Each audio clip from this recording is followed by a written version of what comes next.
This is A's Cast Live, your comprehensive look at the Oakland Athletics. And the pitch is swung on, hit the right field, hit deep. Whitefield going back at the track, over his head, and over the wall.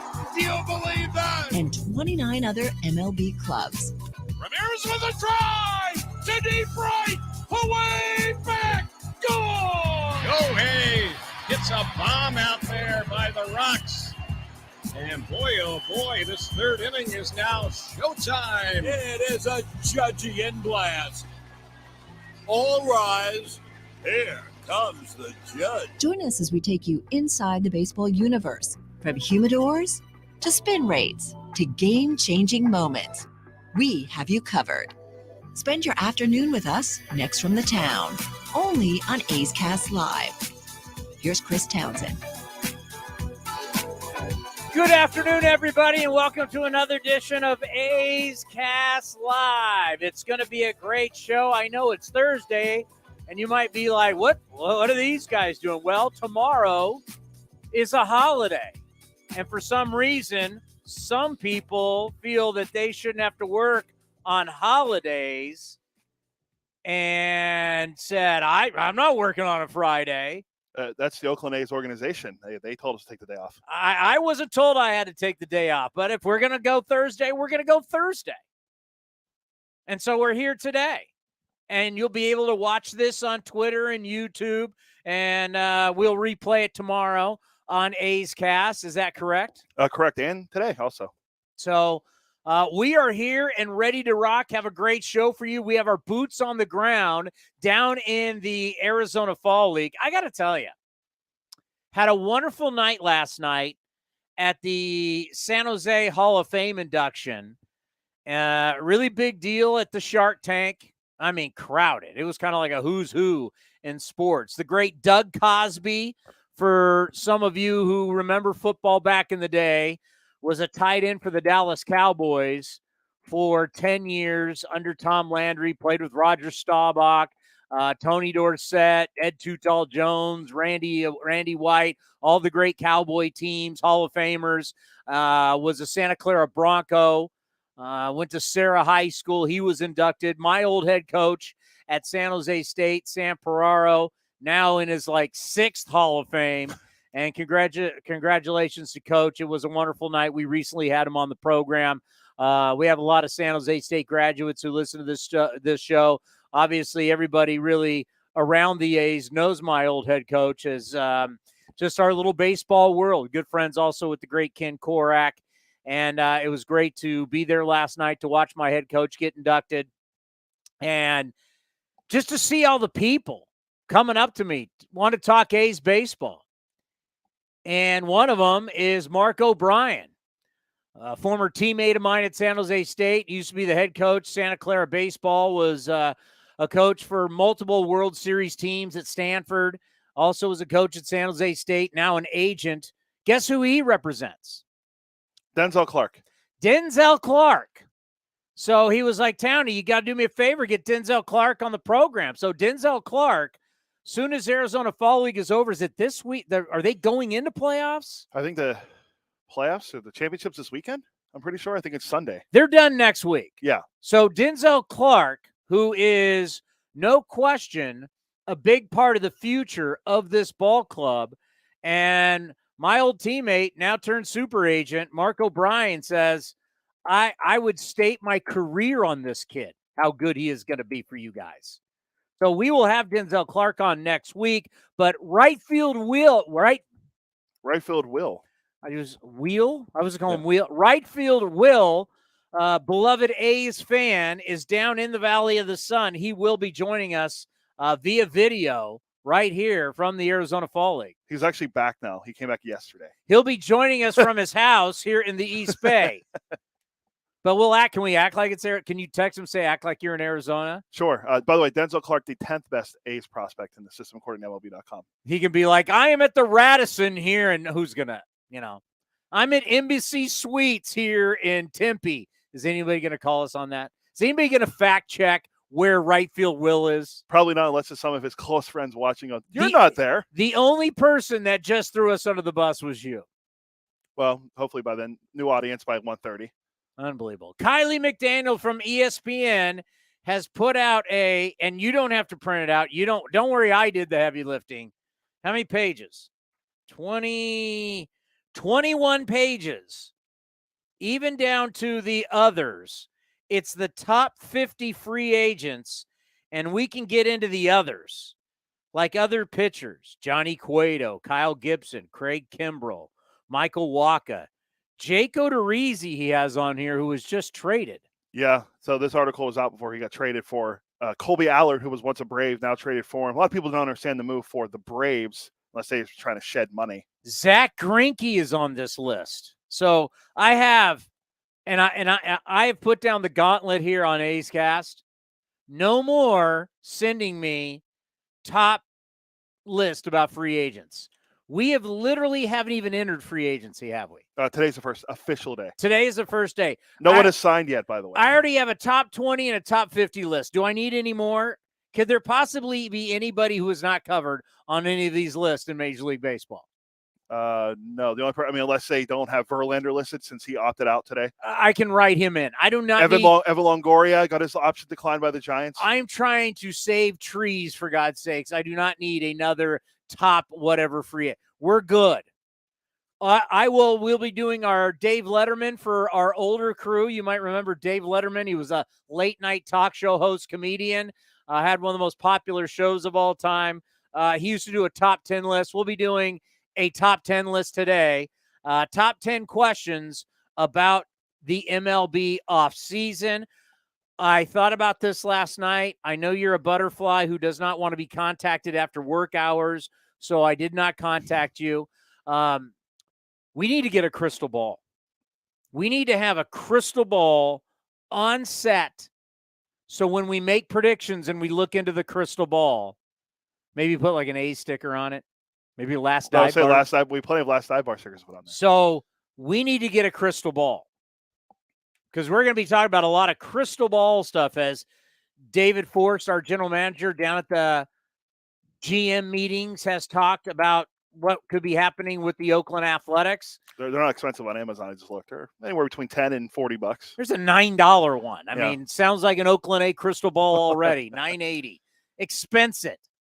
So we need to get a crystal ball. I would like one. Can we turn it on so it kind of has like the smoke inside of it? We could probably find that on Amazon. My wife's a Prime member, so I'm sure we can get one quickly too. My wife, she is a Prime member. Her stuff shows up that day or the next day. Same. Yeah, my wife's an Uber. When I order something, I look and I'm like, if it's not here by next week, I'm fine. We have more cardboard. I mean, seriously, if you could sell cardboard, I would quit this job. It's a lot of cardboard. I mean, I walk home and my apartment door is filled with. It's sickening. It's sickening. And then when I order my stuff, it's in a little box like this or a little like the sleeve package that Amazon sends. And then there's like 4 big boxes of her stuff that comes. I want to let everybody know today that I went with the Hawaiian mug today. It's a little cold, so I'm going with the little traditional Hawaiian mug that you get at the old ABC store in Hawaii. Coffee or is it hot chocolate? That is coffee, baby. Ready to rock, ready to go, ready to talk MLB baseball, and ready to talk about the green and gold. So Kiley McDaniel from ESPN will be here at 2:00. And then our national baseball columnist, Eno Sarris from The Athletic, has been down in Arizona, and he has a lot he wants to talk about. And there's one thing that Eno is kind of like famous for now. It's the sticky stuff. You know, every single inning, the pitchers come off and the umpire does the most half-assed check of a guy's hands and gloves and tells them to move on because we were so worried about that substance we had never heard of called spider tack. Well, apparently, college baseball is using spider tack at like an all-time rate. So the question now becomes, we look at, we're able to now put cameras up and spin rates and everything. How do you evaluate these amateur pitchers if they're using the dirty? It's hard to believe we're still talking about spider tack. We're still talking about sunscreen. But it is an interesting thing when you're investing. I mean, these kids that you draft are your future. I mean, these, you really get to see in any sport. I don't know what sport where you can be good and not draft well. I mean, clearly the NFL is the draft is your team. Free agency is not. You can't in the NFL because of the salary cap and the way it works and the way you can protect player. You just can't go into an offseason. Let's say you want to be, you got all the money. You're not worried about, well, in the NFL, you can't go over. At some point, you have to be under. It's not like baseball where or basketball, I can blow past the luxury tax and then just go, what's the check I need to write? And write the check and be forgiven.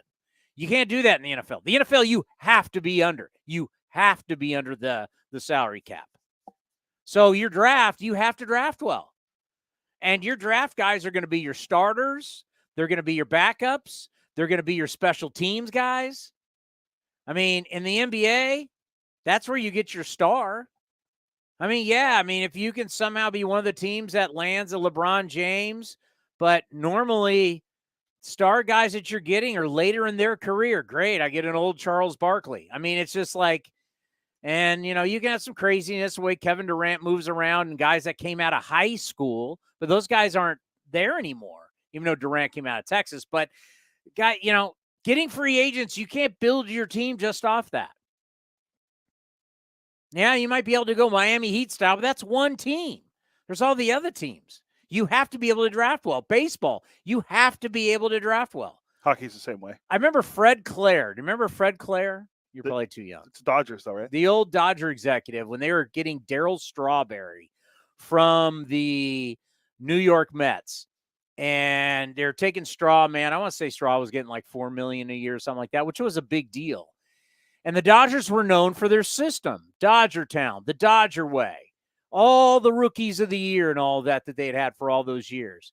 And Fred Clare said, hey, we're the Dodgers. We got a ton of money, and I'm not so sure how big the minor league system is anymore. Obviously, he was completely wrong. And then after that, they would have a string of a great run with rookie of the years again with like Caros and Piazza and those guys. But he was dead wrong. So your draft is key. And if that was part of the problem that we can mention a few players don't want to do it. But, if you drafted a steroid guy, you talk about bad news. You drafted a kid out of college or a kid out of high school who was on roids and you didn't know it. Bad news. Well, how about if you're drafting this pitcher and you're saying, my God, look how good he is. Look at the spin. Look how the ball stays up in the zone because of the spin. Look at his slider. Look at his breaking ball. Look at all this stuff. And I'm not saying you're not still a good pitcher without it. Obviously, you still got to have the velo. You still got to have the stuff. But maybe you're not the same guy that I'm drafting in the first round. And God knows how many of these guys have had Tommy John already. So I'm going into a draft. I'm worried about, is this guy going to need a second Tommy John? And this guy's using spider tack? And that's a risky proposition when you're investing this kind of time and money into a player. What did Eno tell us? I think, was it last time or 2 weeks ago, that if you're not touching 97, you're not getting drafted in the first round.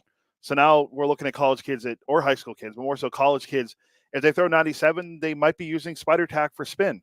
And high school kids the same way. High school kids are throwing hard too. Wasn't it you said that you talked to someone who already had a Tommy John surgery in like middle school? Or 8th grade. Yeah. Like that's ridiculous. Swear to God, can't make this up. I had to like totally bite my lip. I'm sitting in the stands at the Willow Glen football game, which by tomorrow night, Westmont, big football game.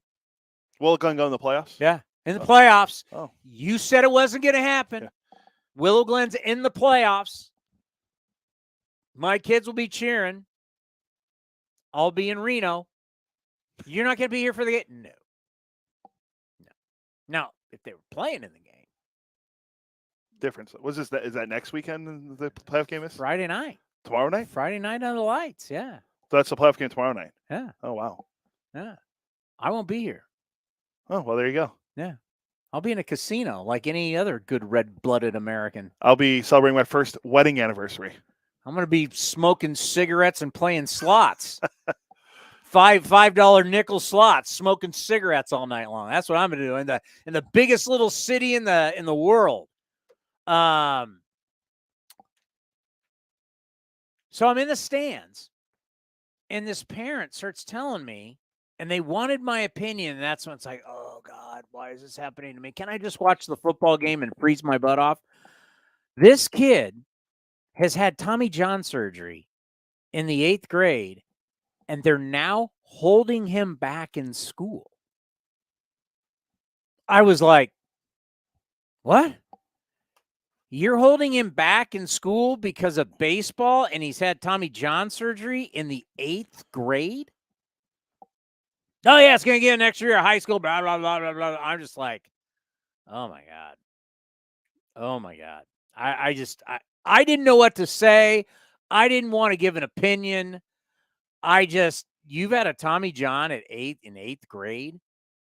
You really think you're going, I mean, all the wear and tear you're going to have just to get to the big leagues? It's an epidemic, folks. Yeah. It really is an epidemic. You have all these kids now who are playing year-round because years ago, they wanted us to go play football, go play basketball, play soccer, play golf, run track, play baseball, do all these different things, and be an athlete, be a competitor. I remember I brought one of my buddy's kids to an A's game, and I got him behind home plate for Carl Rushmeyer, my good buddy Carl Rushmeyer, great A's fan, now retired from law enforcement. But he brought his family, and I brought Bob Melvin over to his son. His son's like 6'3". And Bob Melvin said, keep playing basketball, because Melvin played basketball, played baseball, keep playing all the different sports, because you learn to compete. You know, these people who think, oh, my God, we're training to be baseball greats, you know, what you're doing in the 8th grade, 9th grade, you need to learn how to compete. You need to learn how to win. You need to learn how to dominate. You need to learn how to be a good teammate. You need to learn adversity. You need a lot of learning. That's the one thing. That's the one beautiful thing about football. If you don't get seriously injured, in football, you will learn a lot of athletic lessons. There is always going to be somebody bigger, faster, and nastier than you in football. You'll run into that guy. Unless you're Lawrence Taylor, Junior Seau, Reggie White, to name a few, you will find somebody bigger, faster, and you will get your you-know-what knocked in the dirt at some point. You learn how to compete. Football has a lot of great life lessons. But now, we're not doing that with kids. We're literally taking these kids and saying, you're playing baseball year-round. You're playing competitive year-round. And they're blowing at your arm. You're a human being. You got joints, you got ligaments, you got these things. And you just put constant stress on it, whether you're young or an adult, constant stress. At some point it gives, you're done. Well, we now have surgeries that you're not done, but how much longer are you going to have after that? And it scares the hell out of me that every single time we're talking about the draft each year, and we're looking at this kid, he already had Tommy John as a high schooler. He already had Tommy John as a college student, to where everybody used to avoid Tommy John. My generation avoided Tommy John like it was the plague. Now they're rushing in to get it. If there's even a question, I remember Brett Anderson. Brett Anderson, if anybody, and I remember what year this was, Brett Anderson at a game in Boston, he was throwing like 94 miles an hour.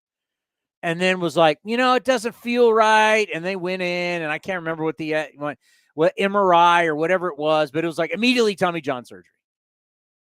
I'm like, dude, you're throwing 94 miles an hour. He was never the same guy, but couldn't wait to get in and get Tommy John. But now it's like no big deal. Now we have guys having Tommy John. You can have guys have multiple Tommy Johns at a young age. I mean, you're not going to have a career. I don't know what everybody's thinking.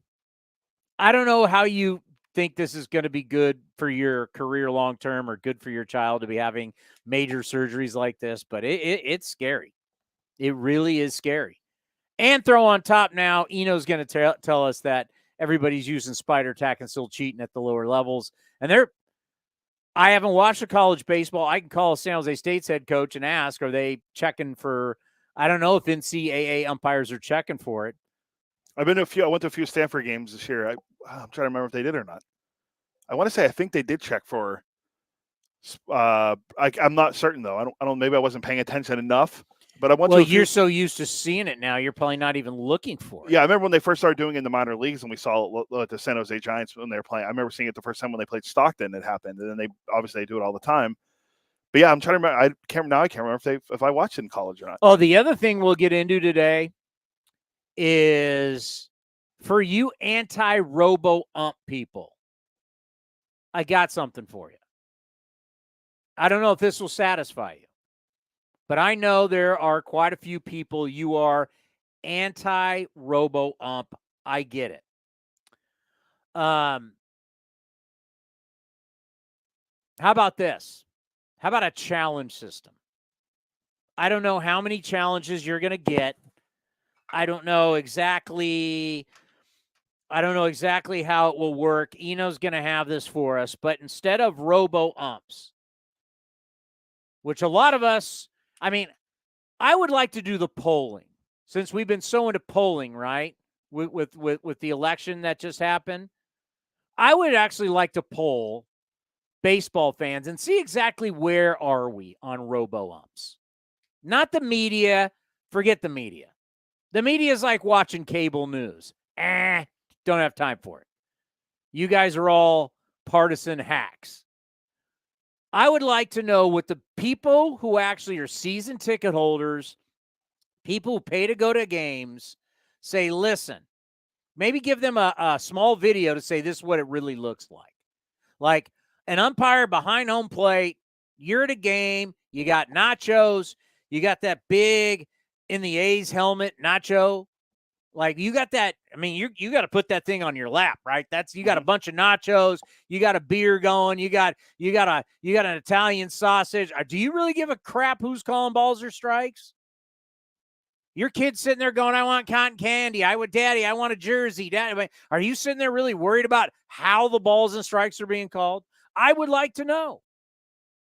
Now, this is not going to happen, but I would like to know where we would be on the polling on robo-umps. Like really, for instance, stuff has happened in baseball that now that it's happened, nobody cares about, right? Once we get into no shifting, do you think it's like next year people are going to show up and go, the netting's a great example. Remember, we're putting up nets to help people, right? We don't want people getting hit in the head. Remember how people were so anti-netting? Because it's change. We as humans don't like change. Change is like, just keep it the way it is. Don't make any change. Remember how people were so upset about the netting? Yeah. When's the last time you heard anybody complain about the netting? Well, let's see. We put that in a couple of years ago. So before then, so at least 4 years, maybe. I mean, I'm trying to think when we put the net. People were calling postgame. I'm not going to renew my tickets. I'm not. I had people calling me in the postgame show, bitching and complaining about netting, and I'm like, get off your phones and watch the game. And you're like, listen, man, we're human beings. These games are 3 hours. I mean, you think I'm going to be like this for 3 hours on every pitch? It's not possible. No one has that attention span. There's going to be a time where someone's texting me, someone's calling me, something's happened. The beer guy comes over. Guy's got peanuts. I drop my peanuts. Something happens and a line drive, boom, hit somebody in the head. Like, get over it. And what's happened? No one even addresses netting anymore. So, once again, I'd like to do the polling. Because I think once it starts happening, you're not going to care how balls and strikes are. It's just let's ball or a strike. Joel Sherman had this on Twitter yesterday. He's actually down in the GM meetings in Vegas, but he had this yesterday on Twitter, and it's about the AAA season of next year. MLB plans to have an automated ball/strike system (ABS) technology in all 30 AAA parks in 2023. Current plan: Multiple times a week games will only be automated ball and strike technology. Then multiple times ABS with hitter and pitcher challenge system. MLB feels best data comes from AAA rather than lower minors.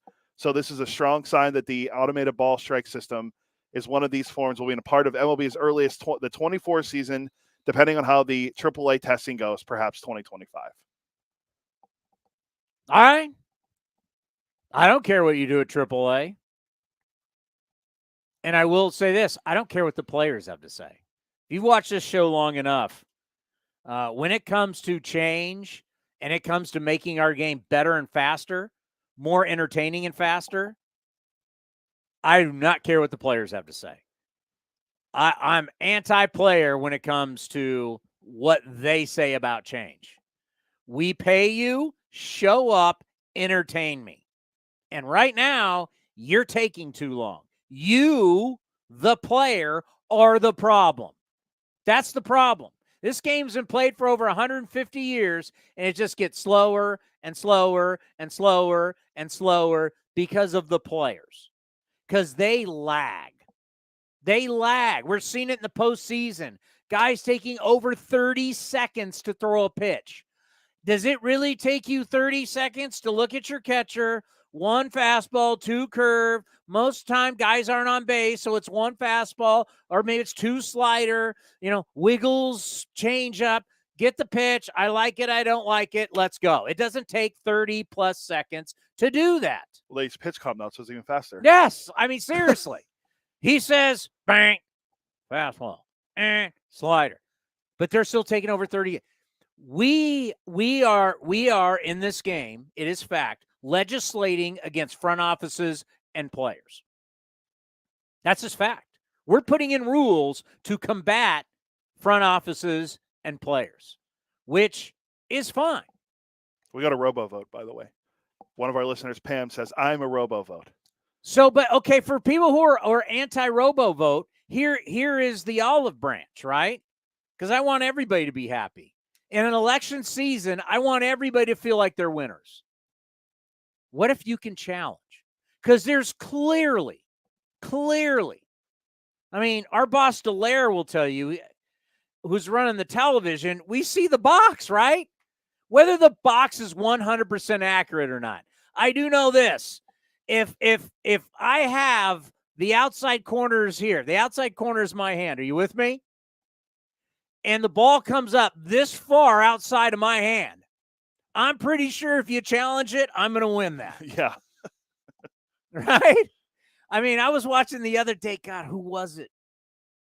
It was Monday Night Football. It was one of the Ravens. It was one of the Ravens. Ravens played who on the Saints? Saints. So it was the Ravens down at they played Voodoo Dome. Yeah. What is it, Mercedes-Benz Dome now or whatever? Okay, I've been to the Superdome quite a bit. Well, we always a lot of Voodoo history. Dome. A lot of history at the Superdome. I've been to New Orleans like 15 times. I've covered a ton. I've covered Super Bowls, Final Fours. Great city. New Orleans is one of my favorite cities. Superdome needs to be redone. Sorry, it's tired. But anyway, the receiver's foot was literally right on the turf. And what's great about turf versus grass is it's basically perfect. There's green and there's white. It's not like the old days where the chalk and that. No, this is green and it is white. So you could barely tell that the guy did not touch the white with his cleat, right?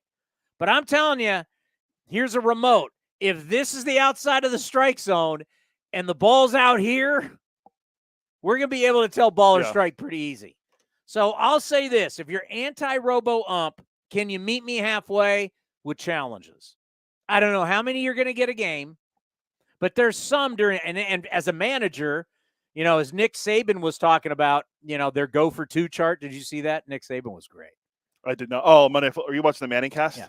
Folks, everything, that's something I want to get into today. Remind me. No, this was, I saw his press conference on YouTube. Oh. Everybody hates to think that everything is scripted now, but everything has always been kind of scripted. Baseball's just finally gotten on board. Like a football coach has a full script. You see laminated, right? The football coaches, whether they're up in the booth or they have all their plays that they want to run. They have their goal line plays. They have their third down plays. They have scripted out how they want to run their game. Yeah, Shanahan scripts like the first 15 or 20 That's plays. Bill Walsh. Yeah. Bill Walsh was the inventor, the great San Jose State Spartan. You see him right here. The great Bill Walsh. God love you. Scripted. He was the first guy to script out the first 20 plays because he not only wanted to see what worked for him, he wanted to see what the defense was going to react, right? That's why he's the genius. It was a genius move. So the fact that baseball pretty much scripts stuff out now, we have to kind of get over that because everybody does it, right? Steve Kerr has his rotations and what he wants to do late in the games. I mean, everybody's got that. But you would have to have kind of like, when do I challenge? Am I going to challenge balls and strikes in the first inning? If it's a egregious ball call or strike call, yeah. What are the situations? Am I going to, as the base is loaded and with 2 outs, and if Viamile Machine is up in the first inning, and nobody's on, are you going to challenge that? Probably not. But if Seth Brown is up in the 8th inning with 2 runners on, yes, you're challenging that. Right? You see what I'm saying? Yes. Now we're going to have like a system here. Mark Kotze's got to have a system of, who do I want to have challenges for? Tony Kemp's won for his last 24. I know, right field there? Yeah, exactly. Okay, Tony Kemp's won for his last 24. Am I saving my challenge for that? Or am I saving my challenge for Sean Murphy up? Sean Murphy's red hot, and he's 2 batters later, and I think there will have to be some charting there. The great right field Will, we have heard, is back from Arizona, but we're going to act like he is still in the Valley of the Sun at the Embassy Suites in Mesa, Arizona. Can we do that? Absolutely. Downey, whatever you need, I'll do for you. How are you, buddy? How was it down there? Oh, it was a tremendously good time. Mesa, unfortunately, just lost a few minutes ago, so they are not going to go to the play-in game to go to the championships, unfortunately. Peoria beat them out, so it's the other side of the valley who is going to play for the – Glendale and Peoria is going to play for the play-in game, and they'll play surprise in the championship game on MLB Network on Saturday. Yeah, I was listening last night on the way to the San Jose Hall of Fame inductions. I was listening to our buddy Mike Farron was on Sirius XM channel 89 doing play-by-play. Were we in the game last night?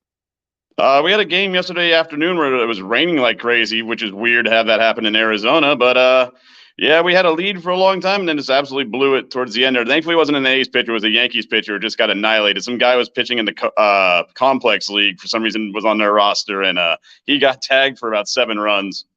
All right, so our guys are officially done. Our guys are officially done. They just finished about 10 minutes ago. Zach Geloff tried to start a rally in the 7th inning with a double, but nobody else could pick him up along the way. Well, good news next week. My old college teammate is Denzel Clark's agent. So we're going to have Denzel Clark on the program next week and start to profile some of these guys who obviously mean so much to us. While you are down there, boots on the ground for A's Cast. That's what we need to now start talking about for right field Will. Everybody talks about him being out in right field. He's now boots on the ground for A's Cast. What did you see? What did you learn? Give us the highlights. I mean, learned a lot from our guys. It was nice to see like another year of development for Geloff. I saw him at Stockton in 2021. His game's gotten even better. He can play all over the diamond now. If you want him in center, he can play there. But he's going to be a phenomenal double pair combo with Nick Allen here very, very shortly. The bat's there, the gloves there. He's a phenomenal talent, man. Geloff is someone very special, to say the least. That's why he was a 2nd-round pick. You know, when I hear Zach Geloff, and we saw him, and we saw you there too when we were in San Jose, where San Jose Muni is just down the street from us here in Willow Glen. And Zach Geloff at that point was third base, right? We're saying this guy's the third baseman of the future. He looked like a good-sized kid from the stands. How big is he? He's probably about 6'1", 6'2". He has great mobility, great range. I mean, he can play third too, but they've been playing him a lot more here at second base, which I am surprised by. But that again, that is a need here in the organization. You know what? I got it, and this is why. And I'm kind of right here. Now, obviously, we were in the stands drinking beers at the time, so we didn't have our YouTube scout eyes on. Zach Geloff. Tony, we were drinking man sodas, buddy. Just man sodas. It's okay. Zach Geloff is 6'3". There's not many 6'3" second basemen in Major League Baseball. No, definitely not. But his range, he has phenomenal range. So, I mean, he could probably be the one that breaks that mold and could actually do it. Well, and I know there's a little throwing issue, but if he can hit and everything that we've seen, if he can hit and he plays second base, we'll take that because, who knows the second base position going into next year. Looks like Geloff will probably start at AAA, and hopefully all these kids hit their way to Oakland. So Geloff, all right, you like what you see with Geloff, and it's good that you've been seeing him for a long, long time. Who else? The kid who the guy throws gas, nothing but gas, Mason Miller. He was throwing 102. He was pitching just 3 inning starts. They're trying to take it really easy with him since he missed most of the season due to injury. But he was touching 102 in his 3rd inning, about 30, 40 pitches in, touching 102 on the gun. I talked to A's farm director Ed Sprague yesterday at the game. And the thing is, it's crazy about that. He throws 102, but it's not a lot of swing and misses on his 102. But the stuff's there. He needs to work on the off-speed stuff. It's still kind of hittable. It still kind of hangs, but you get away with it a little more in the fall leagues. You're still facing guys who are probably more like low A, the A to double A talent. If he can somehow harness all that, but he actually could be a bullpen piece, I think, maybe opening day next season, unless they want to be a starter, which I think they probably do with the stuff he has. I mean, you're throwing 102. I mean, that's pretty incredible. I know everybody's talking about that. But as Scott Emerson drills into us, I need major league pitchers, not minor league throwers. What kind of pitcher is he? You can tell he's still a bit of a thrower. He still needs to get some of the mechanical stuff down right and everything else. That's why he was injured a little bit. He also has a type 1 diabetes, which is kind of a weird thing to hear from a professional athlete these days. So I know he has to deal with that a little bit, watch some certain things, but yeah. If he works with Emo or whoever in the organization a little bit more, like I think he'll probably be in AAA to start next year. He'll probably work with Steve Connolly, who was down there's fall league as well. And again, he's got the stuff. We might haven't seen him in Oakland next season for sure. Well, my daughter is a type 1 diabetic, so I live in that world. Also former Ace Sam Fold, now general manager of the Philadelphia Phillies, type 1 diabetic. And that was a very interesting relationship, probably what a lot of people didn't know, because Bob Melvin's daughter is a diabetic, type 1 also. So Bob Melvin really was able to monitor Sam Fold. He could look at him because, you can tell when they're low. That's an interesting scenario, but that's definitely something that but there's tons of athletes who are type 1 diabetics. But, that's one thing that we have talked about, Will, is that, there's been a lack of velocity inside the organization. So, when a guy throws that hard, you have the ability to move him around in a lot of different situations. I just think a plus for the organization to get another arm like that in it, because that's the type of arm we've definitely been lacking. Oh, we talked about it last year in San Jose at that game we were at. San Jose was having guys coming out throwing like 98, 99, just number of flamethrowers repeatedly. All the A's guys are throwing at most maybe 91, 92 tops, and we're getting crushed around the yard. So, we've said it many a time, either on the phone or just talking at the ballpark. It was nice to see some power arms starting to get in the organization here. All right, who else you like? The one you're going to have on later, probably next week, Denzel Clark. That kid is a phenomenal talent. He's actually a phenomenal outfielder. He made a couple of miraculous catches when I was down there at the Arizona Fall League. The strikeout rate's a little still kind of high, so that the eye's not there yet. He struck out a lot in Stockton. He struck out a lot in Lansing. He missed some time. That's why he was at Fall League. He only had 4 walks compared to 16 Ks, but again, has a little bit of pop, but his defense is something that's definitely going to get him to the show. Has a cannon of an arm. It could basically, what Reddick looked like in 2012 is something that Denzel Clark could do now in Oakland or wherever he's at next season, probably starting off in Double-A Midland. Well, the one thing that stands out is athleticism and size. 6'5". This is a big athlete with big time potential. As I said, his agent says I'll state my career on this kid. And Mark O'Brien has been in the Bay Area and been around baseball circles for a long time. So when he says something like that, you take it to heart. Oh, I guarantee you do. And also, a fun fact about him, his mother was an Olympic athlete for Canada. Yes. Sprinter? Spinner, yes, sir. Yeah. So he's got the genes. He can run. He had 2 inside the park home runs there in high A in the same week. I actually think even the same game, he had an inside the park home run during the fall league as well. So that guy can motor. He's like Adam Rosales, but not just doing a home run sprint. He could just do it inside the park home run himself. It's awesome. Who else did you like? Lawrence Butler, somebody that's very highly touted, who's probably going to have to get protected here on the 40-man roster this week since he would be Rule 5 eligible if he is not put on it. Good. Again, he in 2021 in Stockton, he struck out a lot. His plate discipline was terrible. This year he started kind of harnessing it a little bit, and then the fall league he actually walked more than he struck out, which is quite a hard talent to do with some of those flamethrowers you do see in the fall league, and also the way some of those pitchers don't know where the ball is going. It may come at your head, so you might accidentally swing at it to get out of the way. But he's got some decent pop, good outfielder, good range, and just an overall fun, energetic kid. If you saw a lot of the stuff on the fall league social media, man, that guy has a darn good time, tries to keep the game loose, fun, and wants everybody to get involved in it for sure in the clubhouse.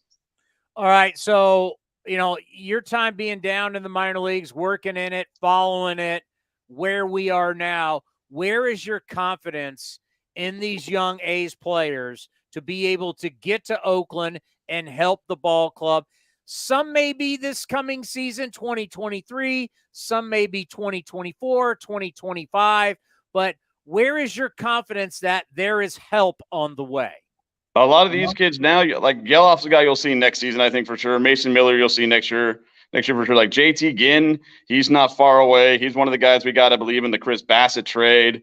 Let's see. I can't pronounce this guy's last name to save my life, which is unfortunate. I need to do a little better. Like Colin Pulse, he's another guy we got in that we drafted, another decent arm, kind of a crafty righty, but his stuff's pretty good. He's probably about 2 years away. I'd say most of the guys who are down here, if they do make it, are within a year or two away for sure.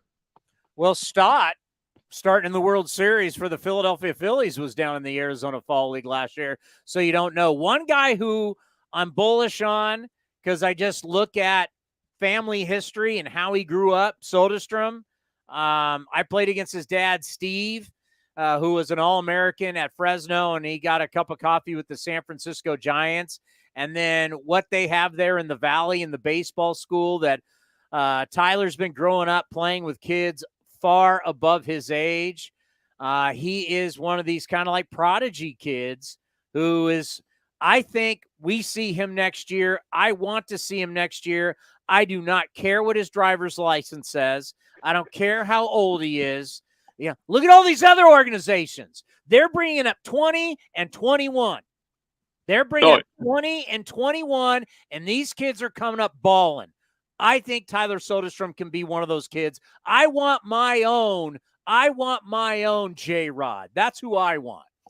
I agree with you, buddy. Absolutely. No, he's one of those where get him away from behind the plate, because I think you're really wasting him back there. He's probably a good first baseman or outfielder type. First base for sure, he'd probably do a solid job at. Seen him a few games there. He's got the range to do what he needs to do. And that bat, yeah, he may struggle at first when he gets to the big leagues. I mean, he struggles at pretty much every level he's been to. He struggles initially for like the first little bit, and then all of a sudden he goes on a tear. And I mean, he had 30 home runs combined between high A, double A, and triple A last season. We need that kind of bat in the lineup. And like you said, we need kind of our own J-Rod kind of player. And I think Soderstrom could be somebody like that. I mean, maybe not as great as J-Rod, but very close. Everybody seems that am I overstating this, Cody? About what? Seems like everybody's got one. Yeah. I mean, well, the Braves have several of them. The Braves have a third of their Grisham. lineup is under 22 years old, for God's sakes. Yeah, they're pretty much going to fill in once it's Angie Swanson's gone. Yeah, we'll just put Vaughn Grisham at shortstop. I mean, I'm serious. I mean, all these other teams, they're bringing up guys. They'll bring up guys from Double A to the big league, something we haven't done in a long time. I mean, this is the trend. The time is now. We had Jim Leland on the program, Smoking Jim, and he talked about, hey, you bring a guy up and you give him a taste. If he struggles, you send him back down, because we hear all the time the whole same tired act from old baseball people going, well, you send him down and it's confidence. Jim Leland said, if the guy's legit, you'll send him back down. He'll figure it out and he'll be back. If he's not legit, he was never coming back anyway. I mean, look at Seattle this year. They sent Jared Kelnick down. He came back up, and he was a major contributor in their playoff push. So, I mean, sometimes the guys just need kind of that little kick in the you know what to get them to figure it out, and maybe tell them like, hey, your talent can get you places, but you need to actually study, go to the hitting room, go to the weight room, do what you got to do to make sure you can be a successful big leaguer. All right, what do you have in store here for what does right field Will, new boots on the ground for the A's? Are you still doing Stockton next year? I'll still be in Stockton for sure next year. Absolutely. I should be doing about 20 to 30 games next year on the PA for the Stockton Port. It's a Banner Island ballpark. Beautiful facility. Everybody should come check it out for sure. And then still be out in right field, waving my flag, hanging with everybody out there and living the good life, man. Work hard, play hard.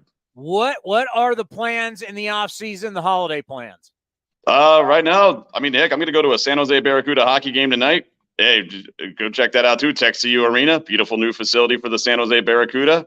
And then just a lot of hockey, Thanksgiving stuff with family and friends, and then celebrate another year getting older. Woohoo. And probably some more good drinking along the way as well. By the way, I hear the PA announcer for the Barracuda stinks. Yeah, I don't know. She offered me free tickets once. I haven't been to a game. I've just heard the PA is rough. It's a tough listen. That's the scouting report. I guess we're gonna have to go and find out. You're gonna have to go and find out, buddy. I mean, I personally think it's not bad. I've heard it's rough. I mean, really rough. But I don't know. I'll have to check it out. All right, boots on the ground. We'll be talking to you soon. Absolutely, Townie. Commander, have a good one, guys. Thank you very much. The great right field Will right here on A's Cast Live. You know, you need hope. What are the two things that we sell on this program? Entertainment and hope. How long have you been here? We sell hope and worry. That's the two things we sell here. Hope and worry. Right now, we're selling hope. We're selling hope. There's and you know what? We got some kids. Bring the damn kids up. What are they saying in baseball? Let the kids play. Well, let's let the kids play. The pitcher that Will was thinking, I think it's Colin Palouse is who he's thinking. He said he couldn't say it. Please call him. Yeah. There are teams that have a lot of. Wander Franco was a great example of a guy that's young, and look what he's doing. He's 16 years old. Yeah, and he's making how much money now? Over $100 million. Yeah, it's close to $200 million after his options. There's teams that are calling these guys up. That Detroit called up Riley Green, Spencer Torkelson. Although Torkelson struggled. Riley Green made some incredible catches this year. He's that wiry, left-handed kind of guy. Yeah, with the lefty glove. You know, there's a lot of teams that have done that this year. Bryson Stott was one. I mean, he's still young. He's only 21.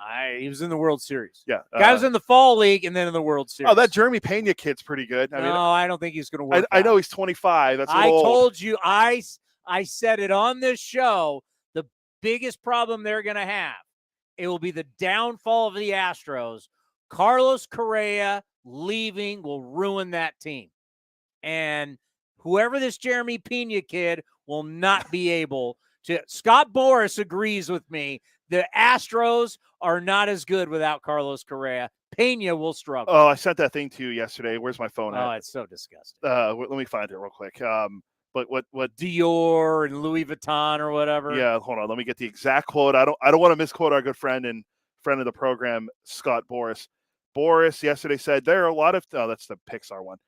Scott Boras calls Carlos Correa the Dior of defense, the Louis Vuitton of leadership, and the Prada of the postseason. So there you go. That's what Scott Boras had to say. Then he did a whole thing about Brandon Nemo and comparing it to Pixar and Finding Nemo. So it was that's Boras at his best at the GM meetings yesterday. Do you think they like him there? I'm going to go probably not. I mean, there might be some GMs that are close with him or know him well. And he and Billy are buddies, but they've been doing this a long time. But I mean, if you're a GM, do you really want to deal with him? Probably not. No. I mean, can you imagine? You know what screams over his head? Like if there was a sign over his head, pain in the you know what? That's what just like it's just. I mean, when we think about the conversations we've had him on this show, Please tell me you're talking about the Japanese thing. We could. Do you have that handy? I have. It's not on this computer, but You want to know what it's like to do with Scott Boras? If you have it handy, I'll see if I can find it. I don't know if we have it. I mean, it is just like, I wish we would have been on video at that point. If we would have had A's Cast Live on YouTube and Twitter at that point, it's like literally. It would have been interesting to see what the camera, what our faces would have looked like as he kept rambling about literally nothing. I mean, can you imagine having this conversation? I don't have it. It's on our old computer. It's on my flash drive. It was a simple question. Matt Chapman, free agency, Oakland, go. Next thing you know, he's rambling for 5 minutes about Major League Baseball playing games in Asia and having Major League Baseball teams in Japan. And I remember just sitting there like jaw open going, what is this guy talking about? You immediately flipped the conversation from I get it. You don't want to answer the Matt Chapman. That could be 30 seconds, move on. He went into the Pacific Rim. Not the movie, the actual Pacific Rim. Pacific Rim. Like, what are you talking about? We're going to have teams in Tokyo? Like, what does this have to do with Matt Chapman playing for the Oakland Athletics? You crazy old man. How old is Boras? He's up there now. Also, I didn't know we were talking about Sean Manaea come back to the A's. Did not know that his agent was Scott Boras. Boras is 70. Yep. I mean, just turned 70. He's just a birthday after mine. Rambling. It's funny. He has no gray hair and he's 70, huh? Funny how that works. He just ages well. I'm telling you, I wish we had for it. It was the most convoluted, crazy answer. And we knew the whole time Matt Chapman's not coming back. It's not. I know everybody's like, you're going to trade Matt Chapman. Thank God. I mean, can you imagine giving him $200 million? No one's going to ever give that guy $200 million. There's going to be 30 soon, too. No. And he's not hitting 62 home runs like Aaron Judge did. No chance. Yeah, but it's crazy. And to see him at the winter meetings, like, I don't want to. You know who Carlos Correa reminds me of, and I hate to say this, and don't anybody take this personally. It reminds me a little bit of Ricky Henderson without the numbers, without the greatness. It's just there's always going to be wants and needs. Correa is becoming that guy. And when I watched, you loved it. The difference between kind of you and me, you watched Carlos Correa and you thought, this is fascinating television, right? Are you talking about him on TBS? Yeah. Yeah, I thought he was good. And I agree with you. I thought it was good. But I also watch it, and what do I see? Pain in the ass. Just like Boras, screaming. Well, that is his agent. That's what I see. That's what I see. And what happens with guys like that? What happens with guys that are never satisfied? What happens with guys that are always complaining about money? It's always about money. Because you sat there and you were like, look at everything he's talking about. He's right. But everything he talked about was about money. Everything he talked about was, I tell the players what front offices want, and that's how you get paid. Everything for Carlos Correa came back to money. Yeah, when he's talking about, well, we don't look at batting average. He's talking about weighted runs created plus. Why? Because he's talking about how they evaluate players and money. That's all he's thinking about. That's all. And you know what? Some of you may say, yeah, get paid. I agree. I want to get paid. You want to get paid. But at some point, go back to Ricky Henderson. Why did Ricky Henderson, especially in his prime and his great year, what do you want? I mean, he had a good how many years? Before Ricky just became old. Ricky was a valuable asset to any team for a good, 15 plus years. I would say 15 was first year was 70. So 79 to about like in the mid 90s. So, yeah, about 15 or so. Guy should have been on one team his entire career. He's one of the greatest players to have ever played the game. How many teams did he play for? 9. 9. 9 different teams. Sandy Alderson told us at the winter meetings, which we will be going back to, the same site, the Manchester Hyatt in beautiful San Diego. We will be at the winter meetings covering all the action for you. NEA signing, NEA's move, we will have it for you. Mark Kotze will be with us. David Forrest will be with us. We'll track down Billy Owens. I heard Billy Bean will be there. Well, we had Billy last time. We'll track down Billy Bean, kicking and screaming. I already have 29 emails ready to go to other teams. I'll be just knocking on his door. Billy, come on, it's your turn. I don't want to do it. Come on, Bill. We'll get him down. We'll get Billy Bean down, and we'll have everybody else. But Sandy Alderson told us that there was that they got the room together with the A's. They lost in 88 to the Dodgers. It's now 89. They need some help. They want to win the World Series. And half the room said, no, we don't want him back. And it was like, you would have thought what he said was kind of breaking, but whatever. It didn't break. I did include in the Ricky documentary Vincent I worked on, though. It's in there. Sandy Alderson basically said, we sat in a room, got everybody together. Yay or nay on Ricky Henderson coming back to the A's. This is Ricky in his prime. The very next year would be the most valuable player of the American League. They still had to weigh whether he was worth bringing back. Ricky Henderson has aged. His career and who he was in his career has aged like a fine wine. All those things that went with Ricky Henderson have not followed him later in his career. I do know this. Ricky still is the same guy. To this day, I know of a deal recently, Ricky Henderson, it ended up not going because Ricky was haggling over money from an unbelievable source. Do you really want to be that guy? I mean, Ricky doesn't need money. Ricky is well off, but still will haggle, and that's just who he is. But it costs you, once again, instead of playing for one team his entire career, played for 9. I know your favorite is Mariner Ricky Henderson. More of a Red Sox. I'm trying to think mine. Met, New York. Well, that's the first time I interviewed Ricky was when he was with the Met. I've told you that story, right? Yeah. Glenn Allen Hill right next door is firing up a cigarette. And I mean, seriously, you want to go back? What year was that? That was in the late 90s. It was at Candlestick Park. That's how old it was. It was like 98, 99. First time I interviewed Ricky Henderson, right next to him, Glenn Allen Hill from Santa Cruz lights up a cigarette. Now, today you would think, I mean, can you imagine if a player in 2022 lit up a cigarette in the clubhouse?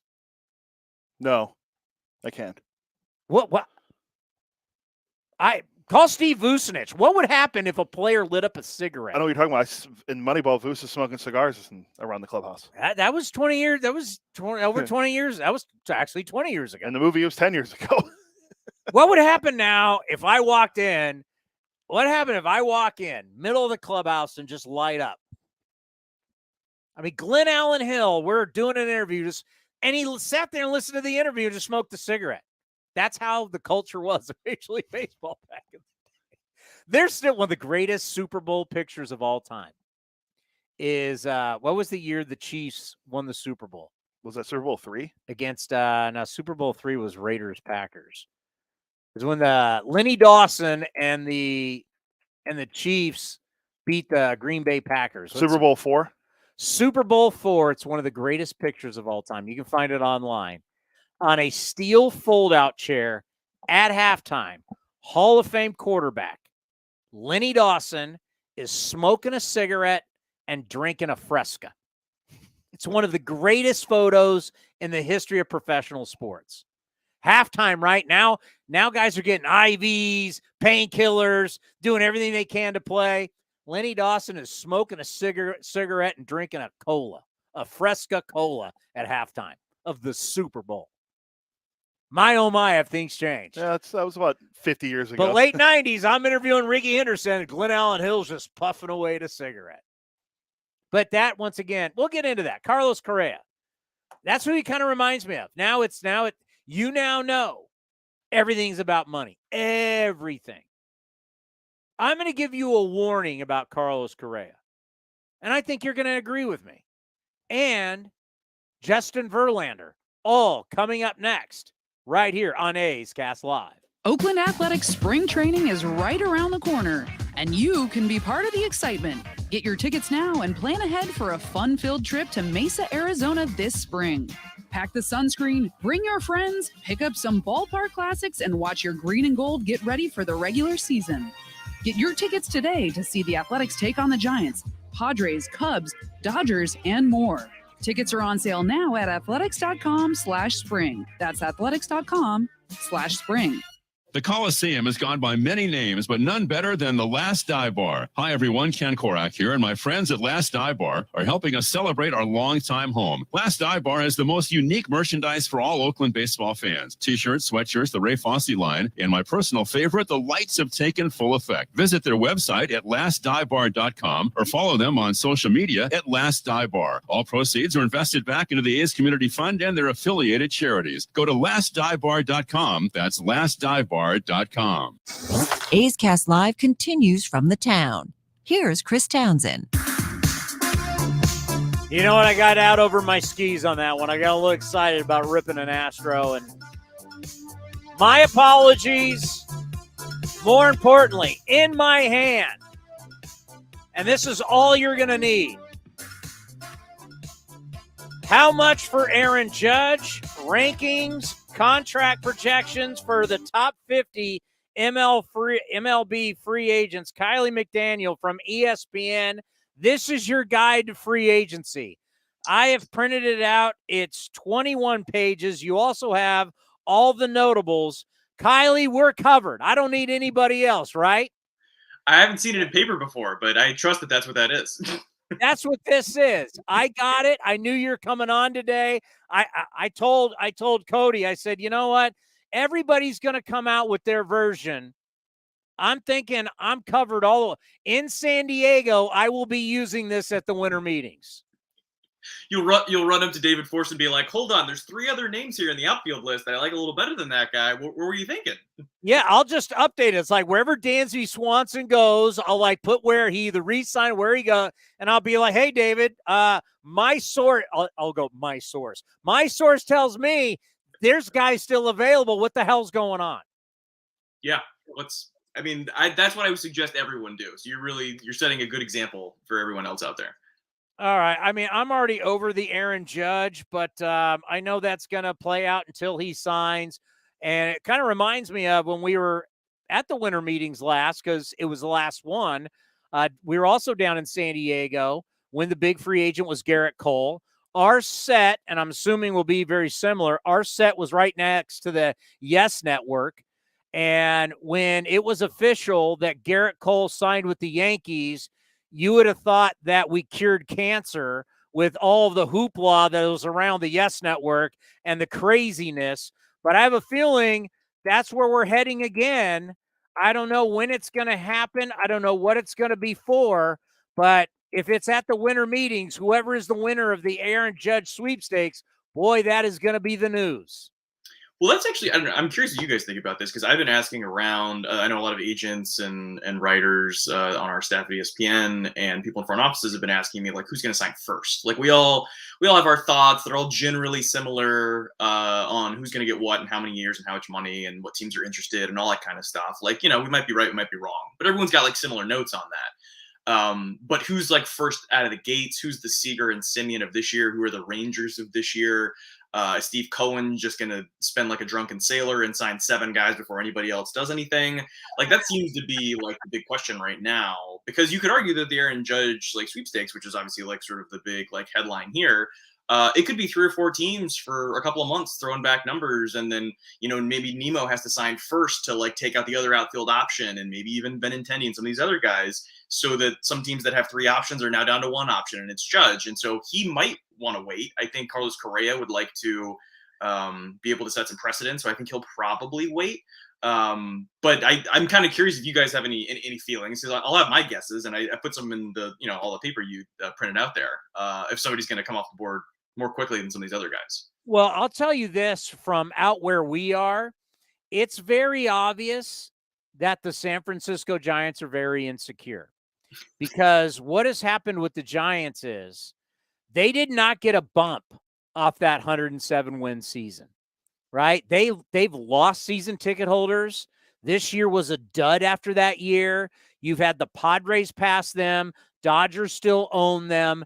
And there is a whole lot of criticism in our area from the Giants fan base, which, they were all riding high with those World Series. But now the fan base is like, hey, listen, you have all this money and you haven't signed anybody. Where's our stars? Where's our Barry Bonds? Buster Posey's gone. So for me, they're putting themselves in really in a tough situation. They've let it leaked out that it doesn't matter how much money. We will not be outbid by Judge.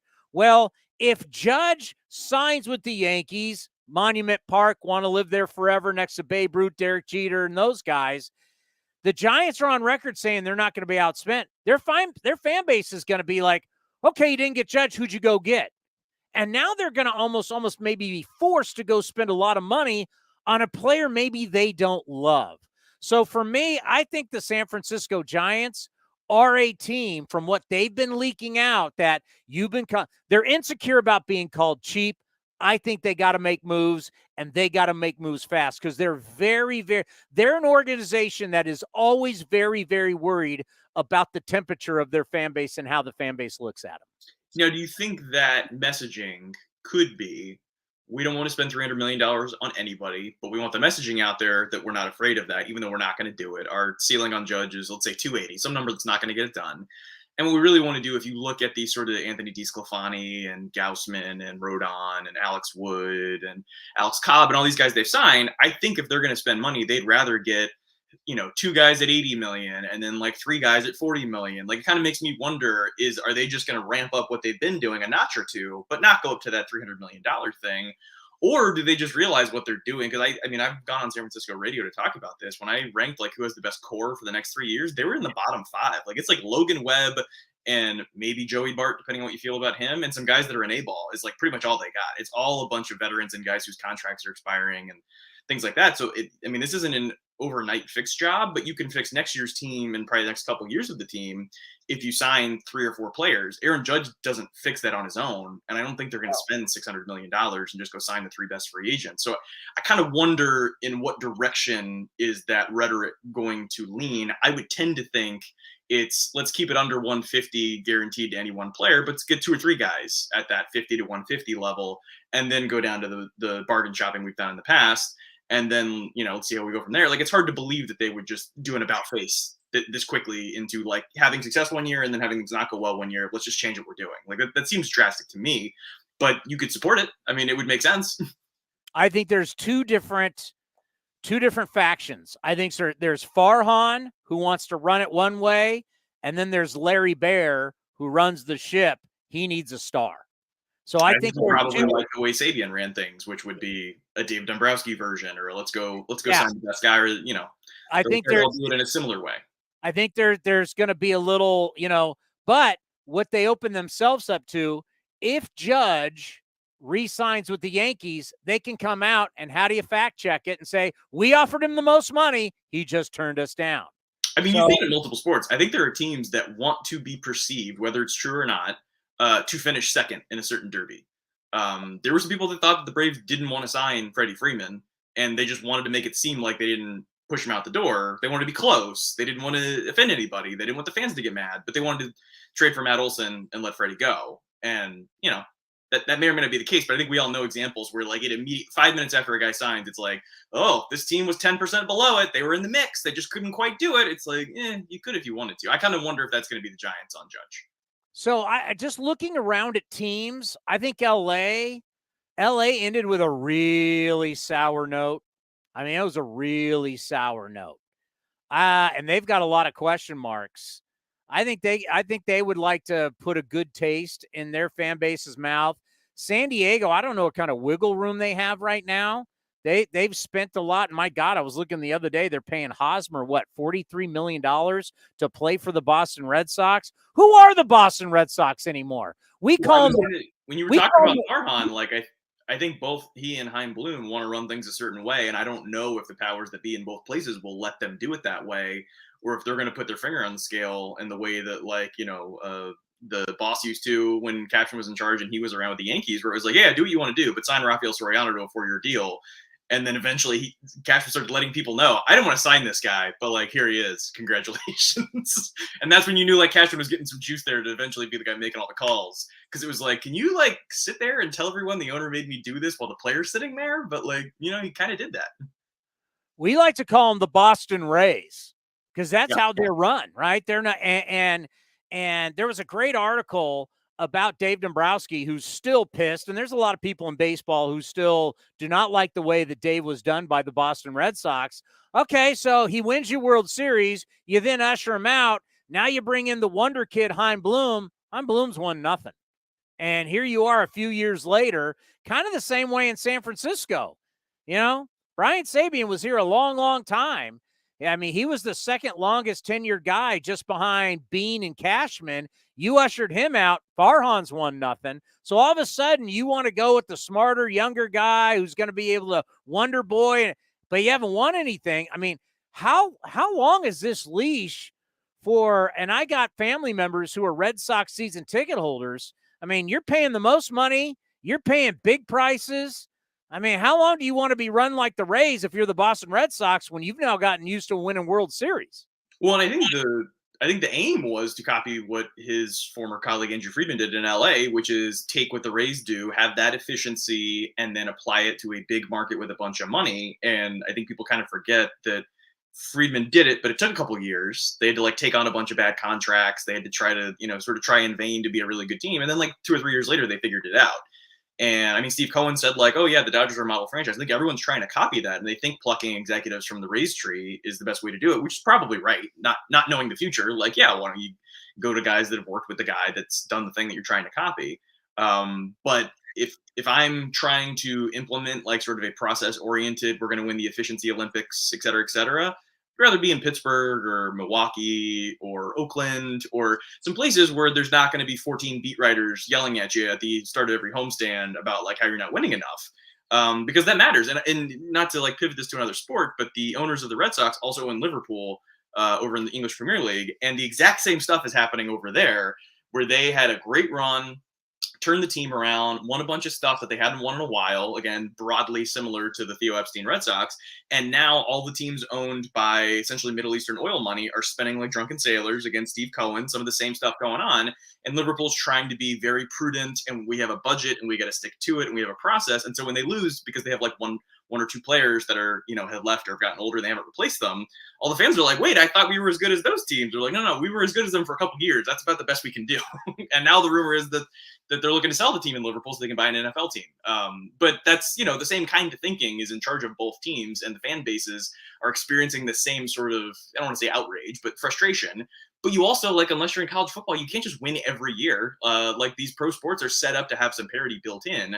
And so if you want to do the Dombrowski thing, like, it might be really ugly 2 years later. And that's part of the deal. Like, the Marlins, you could argue, have done it in both the best and worst way, where they just win a World Series every 5 years and then are embarrassing in the interim. And it's like, well, I guess you take that rather than 5, first round exits in the playoffs. I'd rather have a ring. But that's that's a meaningful conversation to have. And I think every owner feels a little bit differently about that conversation. Could the Rangers be the first sprinter out of the gate to start signing people? Yeah, that's the question, is who is motivated enough to do it. And Texas is, with John Daniels being gone and Chris Young being the decision maker there, the question is that now, on the heels of what happened last year, is it now a slightly different look, a little more urgency, got to put his stamp on the team with him specifically? Do they have enough sort of momentum and motivation to then do it again? The buzz I've been hearing is they're looking to make value trades, kicking the tires on a lot of guys. I'm sure they got some money to spend. I don't think they're going to go nuts again.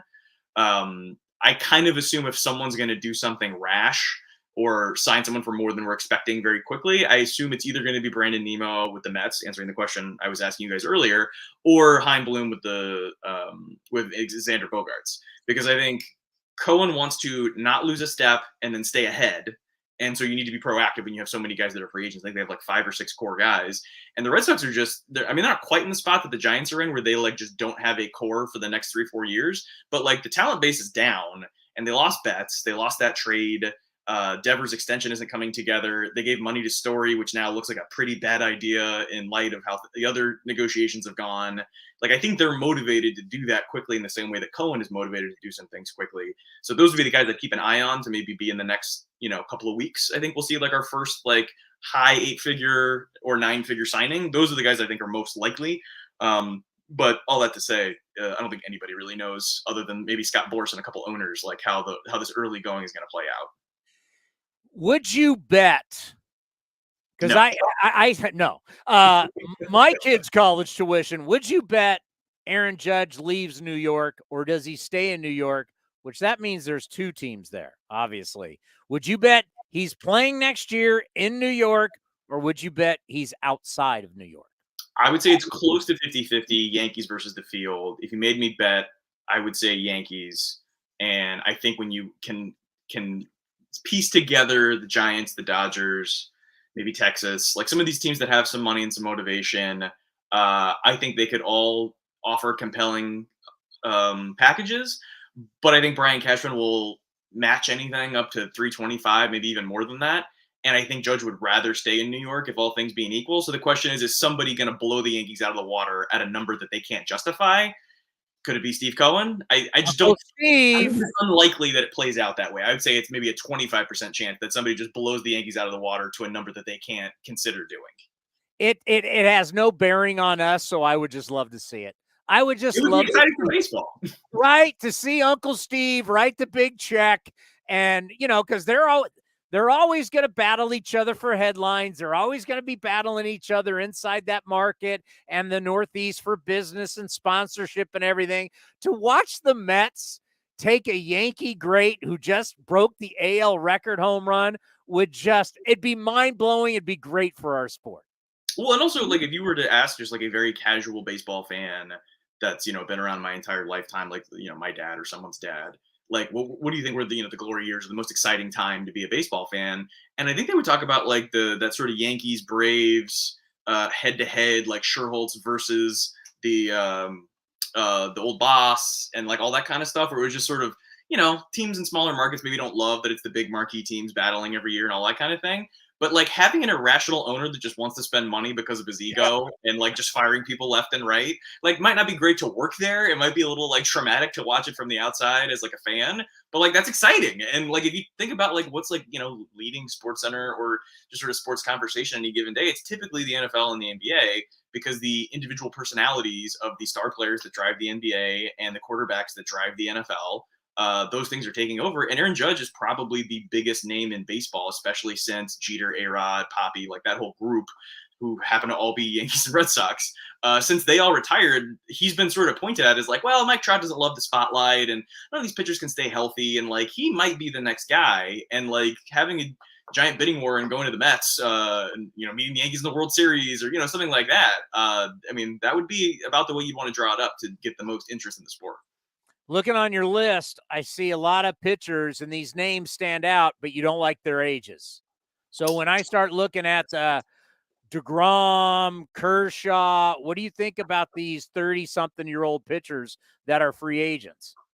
And Verlander, who's 40. You got Kodai Senga, who's coming from the MPB, who hasn't pitched in the big league. So while he's 30 and offers some tantalizing upside, you've never seen him against big league hitters before, or only in like very small circumstances. I tend to think that DeGrom is going to get that Scherzer deal from last year plus a little extra, and you're just going to hold your breath and hope that he pitches a little more often than he has the last couple of years. But I think everyone recognizes that he is the best pitcher in baseball on an inning-by-inning basis among starters. And if you can get over 100 innings, then you're probably getting whatever you're paying him. But you don't always get that. And I'm talking to some execs recently. Over 100 innings. You're like, But if you look at it as like if he's going to average $40 million a year and a win is worth roughly $10 million, you need a 4-win season. Like him throwing like 120 innings might be a 4-win season. So like as dumb as that sounds, like that's how good he is. And that you're looking at like Verlander coming off of a Cy Young and a TJ. He's 40. I think he's obviously regressed some. I know some of the analyst types have told me that like his pitch metrics are not quite as good as they used to be. Obviously, he just won a World Series and a Cy Young, so he's not like falling off dramatically, but he's also 40, and he just like physically doesn't look the same as he used to. And like he might be getting $40 million a year for 2 years, just because it's like, well, I mean, how long? You basically, when they're that good, you have to give them 1 more year than you want to. And I think with DeGrom, you'd love to go 2 years at 40 something and be like, all right, he'll be good. But then, what if he's 37 and has thrown a total of 100 innings in the last 3 seasons? Like, do you really want him then? Like, then it's like, well, now it's turning into like a Corey Kluber thing where like once you get to a certain age, then all of a sudden the velo starts tailing off and you're a different kind of guy.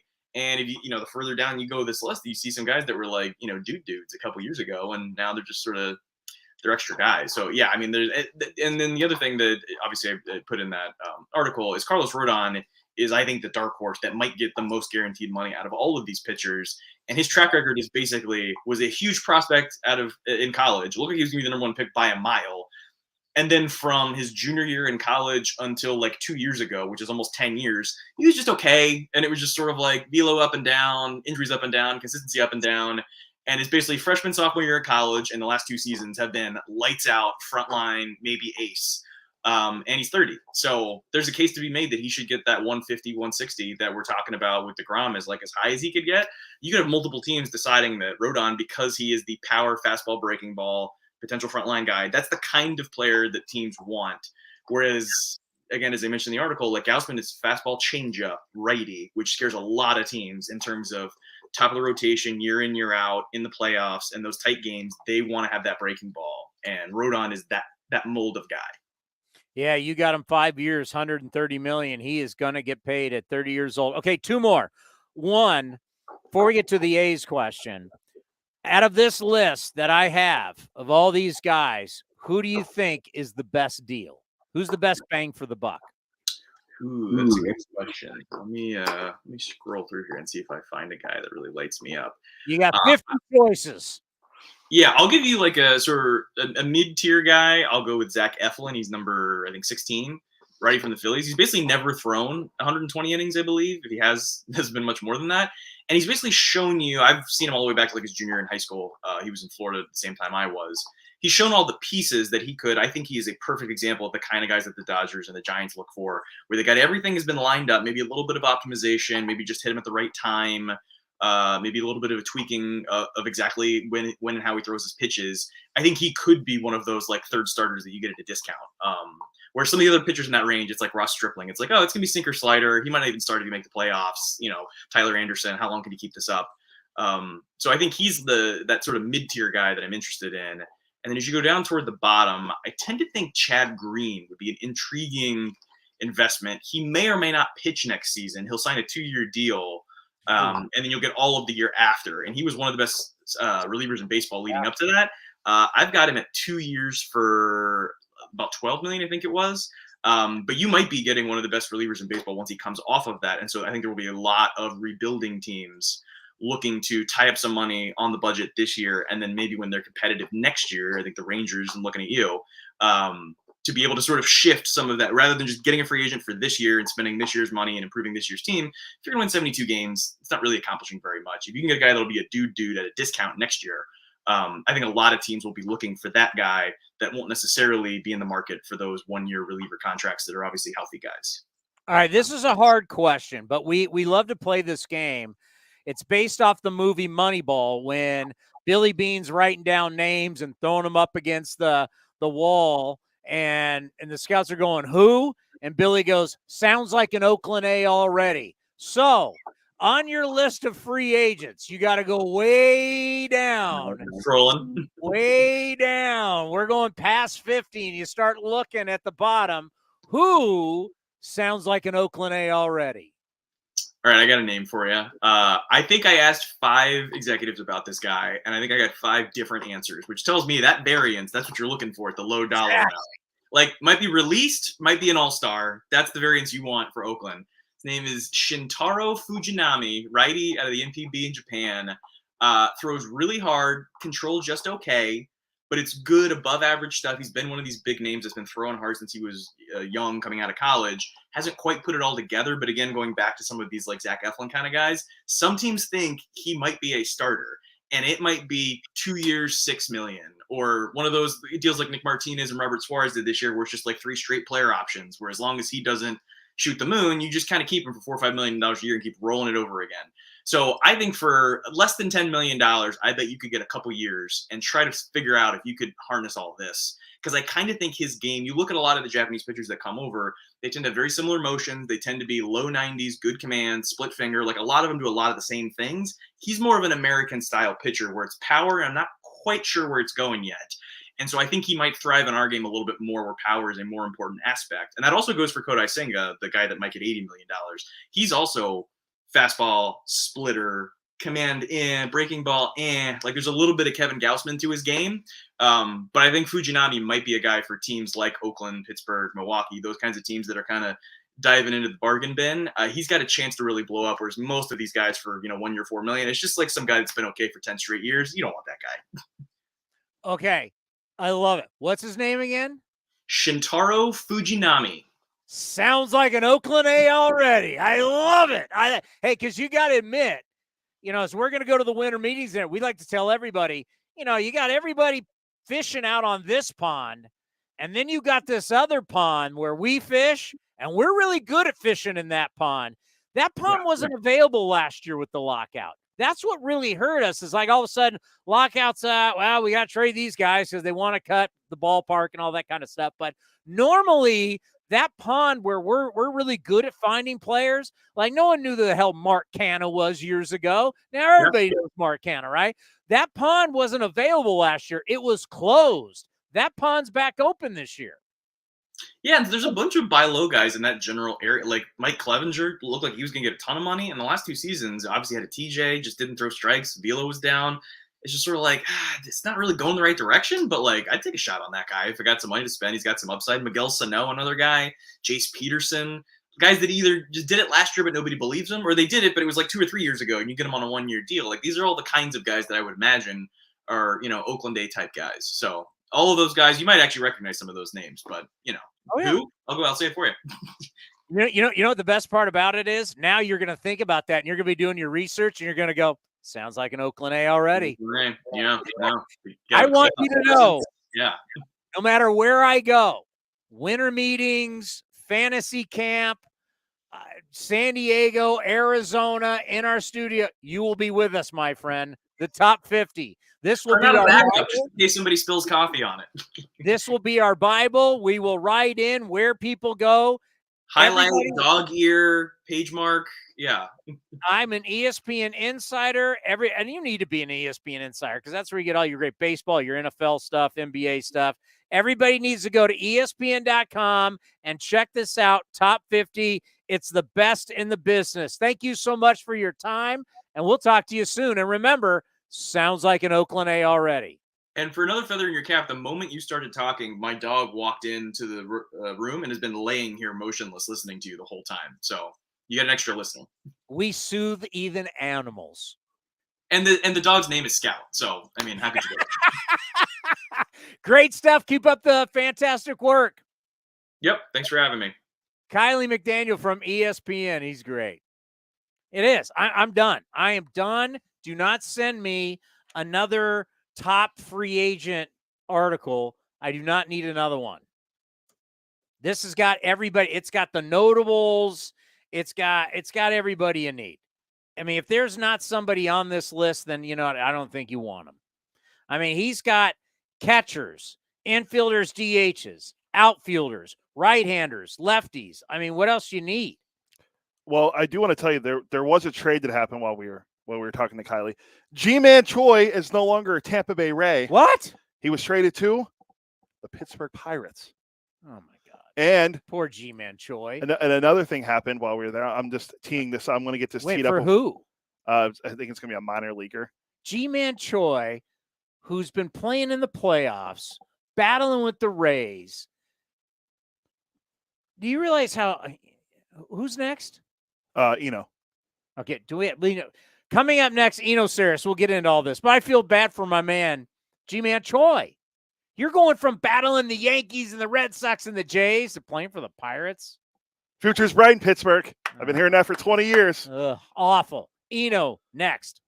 The Coliseum has gone by many names, but none better than the Last Dive Bar. Hi, everyone. Ken Korak here, and my friends at Last Dive Bar are helping us celebrate our longtime home. Last Dive Bar has the most unique merchandise for all Oakland baseball fans. T-shirts, sweatshirts, the Ray Fosse line, and my personal favorite, the lights have taken full effect. Visit their website at lastdivebar.com or follow them on social media at Last Dive Bar. All proceeds are invested back into the A's Community Fund and their affiliated charities. Go to lastdivebar.com. That's lastdivebar.com. The Oakland Athletics begin spring training on February 25th.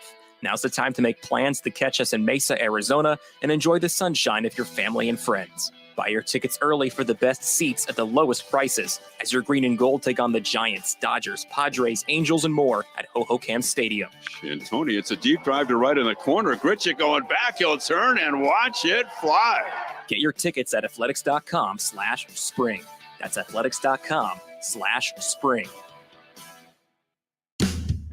This is Chris Townsend for the Chicken Pie Shop of Walnut Creek. Great news! Our indoor dining is back, along with our beautiful patio dining. Come taste our world-famous chicken pie that has been served in Southern California for 83 years. The Chicken Pie Shop of Walnut Creek has one of the most dynamic menus, plus a full bar. Pot pies, gourmet burgers, sandwiches, salads, flatbreads, and more. Don't forget, we still do takeout and delivery. For all the information, go to chickenpieshopwc.com. That's chickenpieshopwc.com.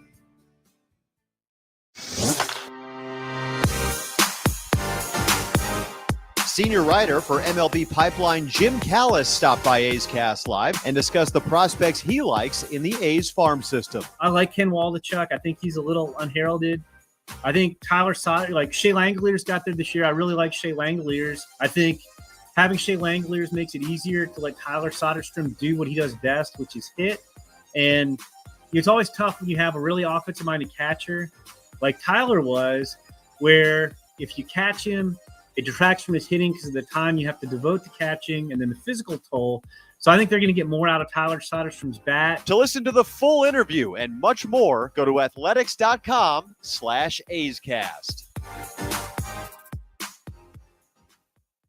Humanity has accomplished a whole lot so far.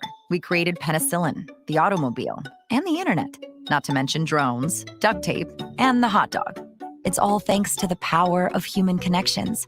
And RingCentral's here to make that even easier, more seamlessly and securely, on a platform built to grow your business. Say hello to a whole new way to say hello. Visit ringcentral.com and say hello to possibilities. RingCentral. Message, video, phone, together. If you're looking for a new mattress, Nest Bedding has you covered. Sleep on the same mattress Hall of Famer Ricky Henderson sleeps on. Nest Bedding is a national brand with family-owned prices and service. You can shop at one of their Barrie locations, and all stores are sanitized and safe, or you can navigate their easy-to-use website, nestbedding.com. That's nestbedding.com. Green and Gold fans, use the coupon code Oakland and you'll get 10% off your entire order. Nest Bedding, love where you sleep. Some things just go together. Peanut butter and jelly, cookies and milk, Oakland and Kaiser Permanente. If that last one caught you off guard, it shouldn't, because Kaiser Permanente has been helping keep Oakland healthy since our very beginning. And as the official healthcare partner of the Oakland A's, that won't be changing anytime soon. Whatever you may need, you can trust Kaiser Permanente to help keep you feeling your best. Kaiser Permanente. Thrive. Visit kp.org today. When Northern California businesses need some pop in their lineup, they call the bank rooted in the East Bay, Mechanics Bank. Since 1905, Mechanics Bank has been helping Bay Area and Northern California businesses find success and perform at the top of their game. See how they can make a difference in your business today. Call or stop by your local branch or visit mechanicsbank.com. Mechanics Bank, the official East Bay bank of the Oakland A's. Member FDIC and equal housing lender.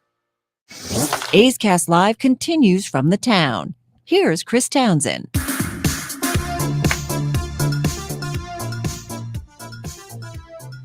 It's funny, the seasons that we go through here on A's Cast Live. We have the smoking hot season where we have the air conditioner in the studio. And then we get to this time of the year where it's freezing. And rainy. And there's no insulation. We're basically in this big box. It's a sound studio. You see the sound. You can't hear outside of the studio. Like, we could be screaming in here and no one could hear it. I could be stabbing Cody and no one would hear it. But it's cold. And, you know, part of the year part of the year we're good with nothing, but then there's the air conditioning and then there's the heater time. We are in the heater time. Yeah, we're getting there. I mean, it's been raining recently too, and so that makes it a little chillier here. You know, we were talking about this before we went to break, and we're waiting on Eno to join us. This has been reported out there that apparently the Dodgers are going to decline Justin Turner's $16 million option and pay him a $2 million buyout. Now, they apparently are still interested in bringing him back. But the first thing I think is... Sounds like an Oakland A already. You're stealing that from me. Well, I'm just telling you. Why would you not give me credit?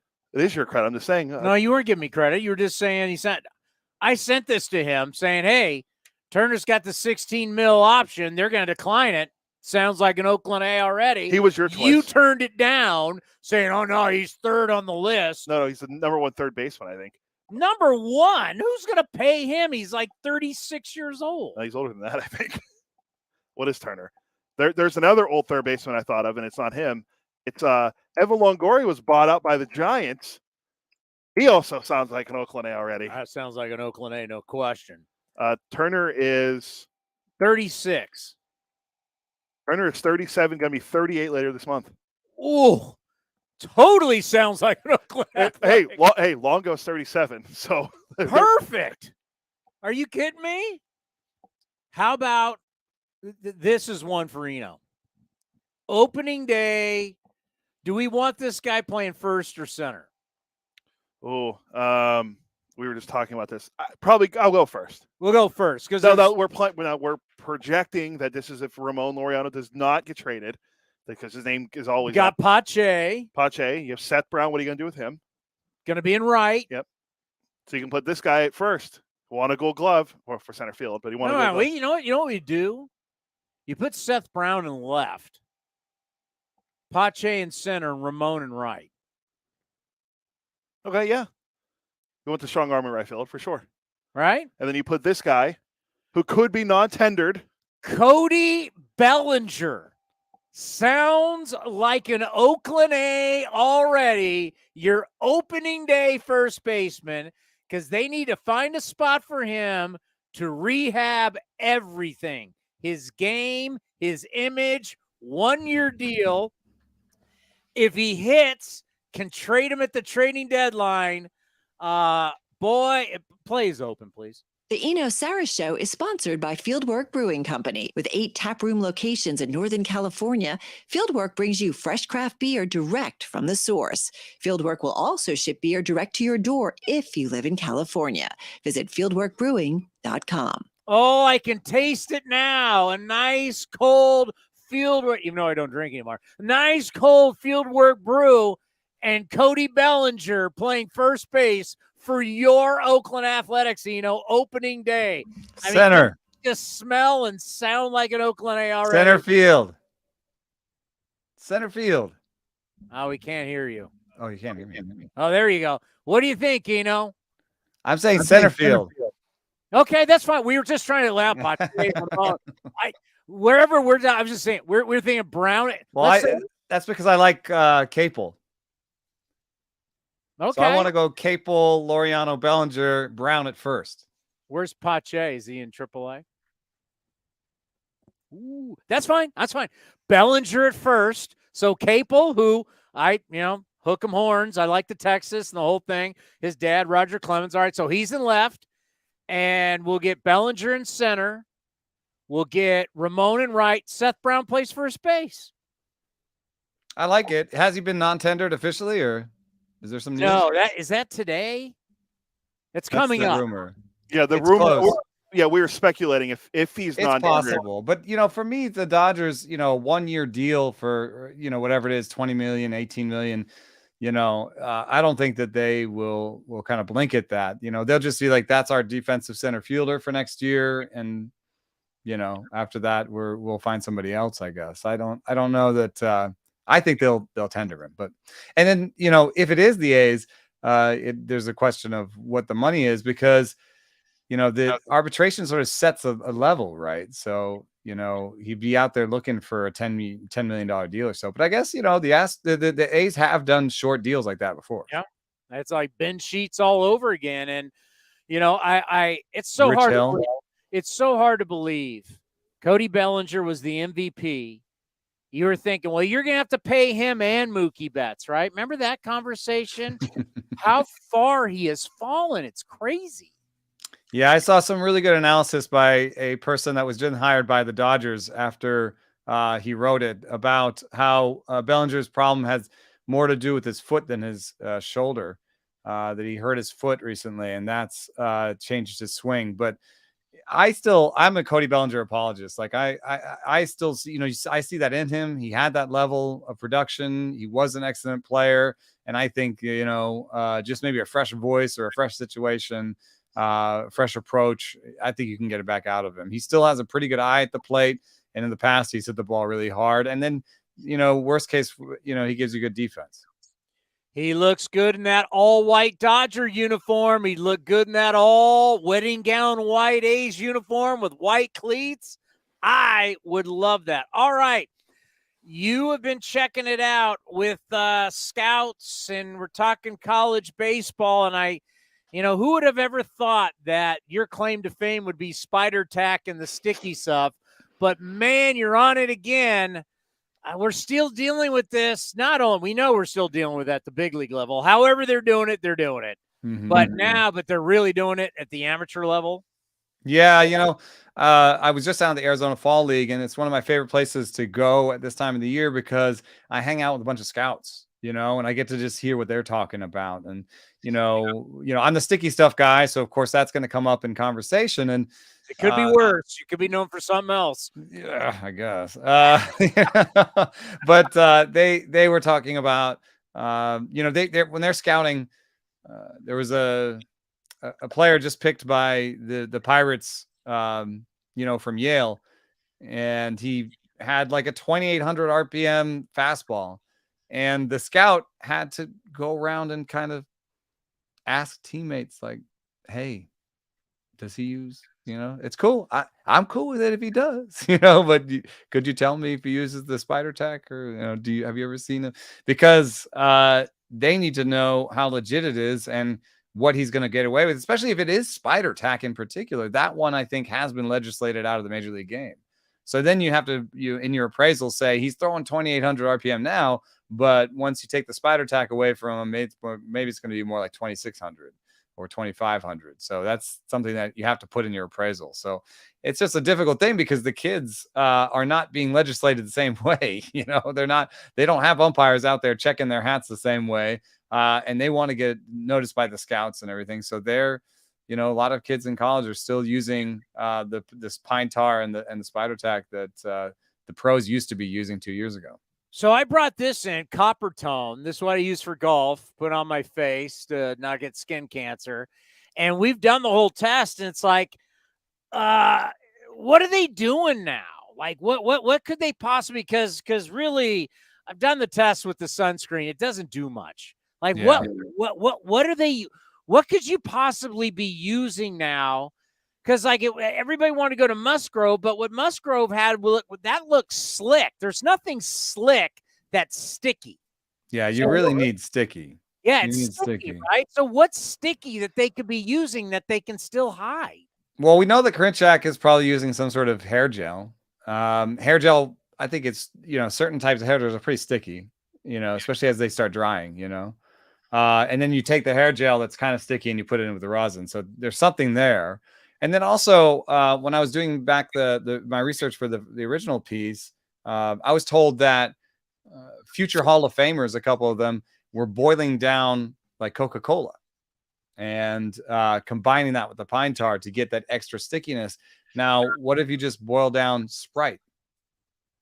Now you got something that's see-through, that you get basically like a sugar paste, and you've got like, you got Sprite along your neck.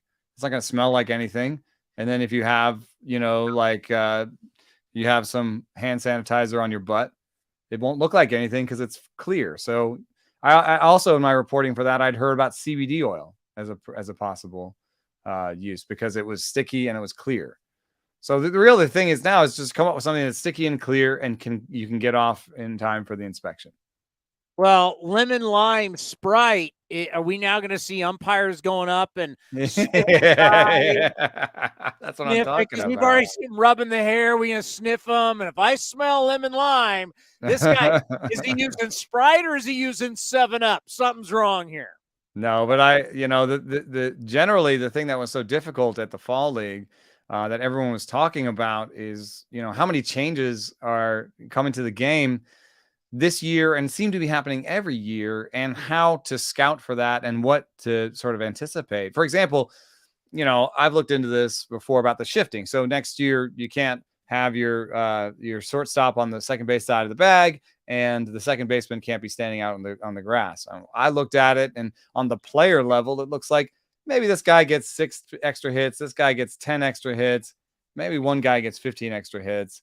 I thought it wouldn't be that big a deal on the player level, but you can find certain examples. I was cited an example of Anthony Rizzo possibly going from being a 230 hitter to being a 255 hitter just based on not having the shift. So that's a pretty big jump. And then I talked to a person who works for a team that ran the numbers and said, we're going to get an extra run per game out of this. Now that's a lot of little hits adding up.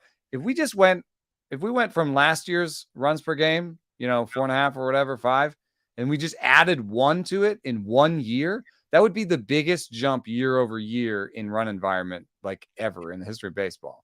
So there are some people out here being like, it's a nothing burger, don't worry about it. A couple guys will get a couple more hits, whatever. And then we have another person out here saying, no, this is going to be the biggest change year over year in league history. And that on top of the fact that we get a new ball every year, we have the spider tack enforcement, it's just become very difficult to scout players. Think about automatic balls and strikes. You're looking, I was talking to guys this week. I talked to Matt Mervis, who's a big prospect for the Cubs. He turned his career around this last year, and he might be the first baseman of the Cubs next year. And I said, you have this like walk rate goes up and down. What's going on with that? And he said, well, as you go up in the minor leagues, the umpire gets better, right? So I can actually swing less as I go up in the minor leagues because I know the umpire will actually call it a ball, right? He said some nights I get to the park, I see who the umpire is, and I know I have to swing, right? So think about you're a scout and you're sitting in there and you're like, Matt Mervis has no idea where the strike zone is. He just swung at that thing and that thing and that thing. You write in your report, inconsistent eye. I don't know if he's really got the plate discipline that we're looking for, right? And then the next night, the good umpire's there, and Matt Mervis is like, all right, I can let that one go. So just think about how hard that is. Now we've got maybe automated balls and strikes coming, or there's a new thing that they've been doing, which is players can basically challenge. Yeah. And I talked to a scout, and he said they performed an internal survey where they asked all their players, would you rather have status quo, automated balls and strike, or the challenge system? And last place was robo, like automated balls and strike. That was last place. Tied for first was status quo and the challenge system.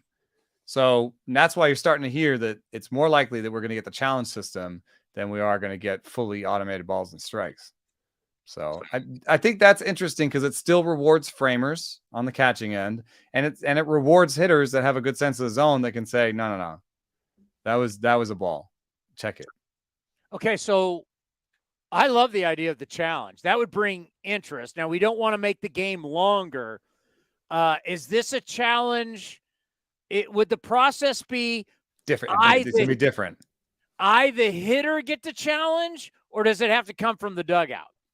I think it's on the field, And from what I understand, it's on the field, and the hitter or the pitcher or catcher, right? Those are the people that do it. And instead of going off to the side and be like, oh, New York, what do we got here? Do you want to look at it from 5 different angles? I don't know. Right? Yeah. Do we got something? It's not that. They throw it up on the screen, and everybody sees it. Ooh, I love that. I kind of like that, and it's over. Drama. And it's just they all look up, and oh, that was a ball. Okay, ball 2. There's got to be a penalty when you get a challenge wrong. I think it's just a limited number of challenges. Okay. Because So I it's was like thinking you about agree a this game or like from a coach's standpoint, and not to pick on anybody, but I'll use our team. You just challenge over and over again. in the first inning, if it's V-Mal Machine at the plate, I'm not challenging anything. Yeah. But in the 8th inning with 2 runners on and Seth Brown at the plate, now I'm challenging. Yeah. So I think there is I think it's like 3 or 5 or something like that. I think it's 3, and you have a limited number of challenges. So there will be some gamesmanship about when to do the challenge.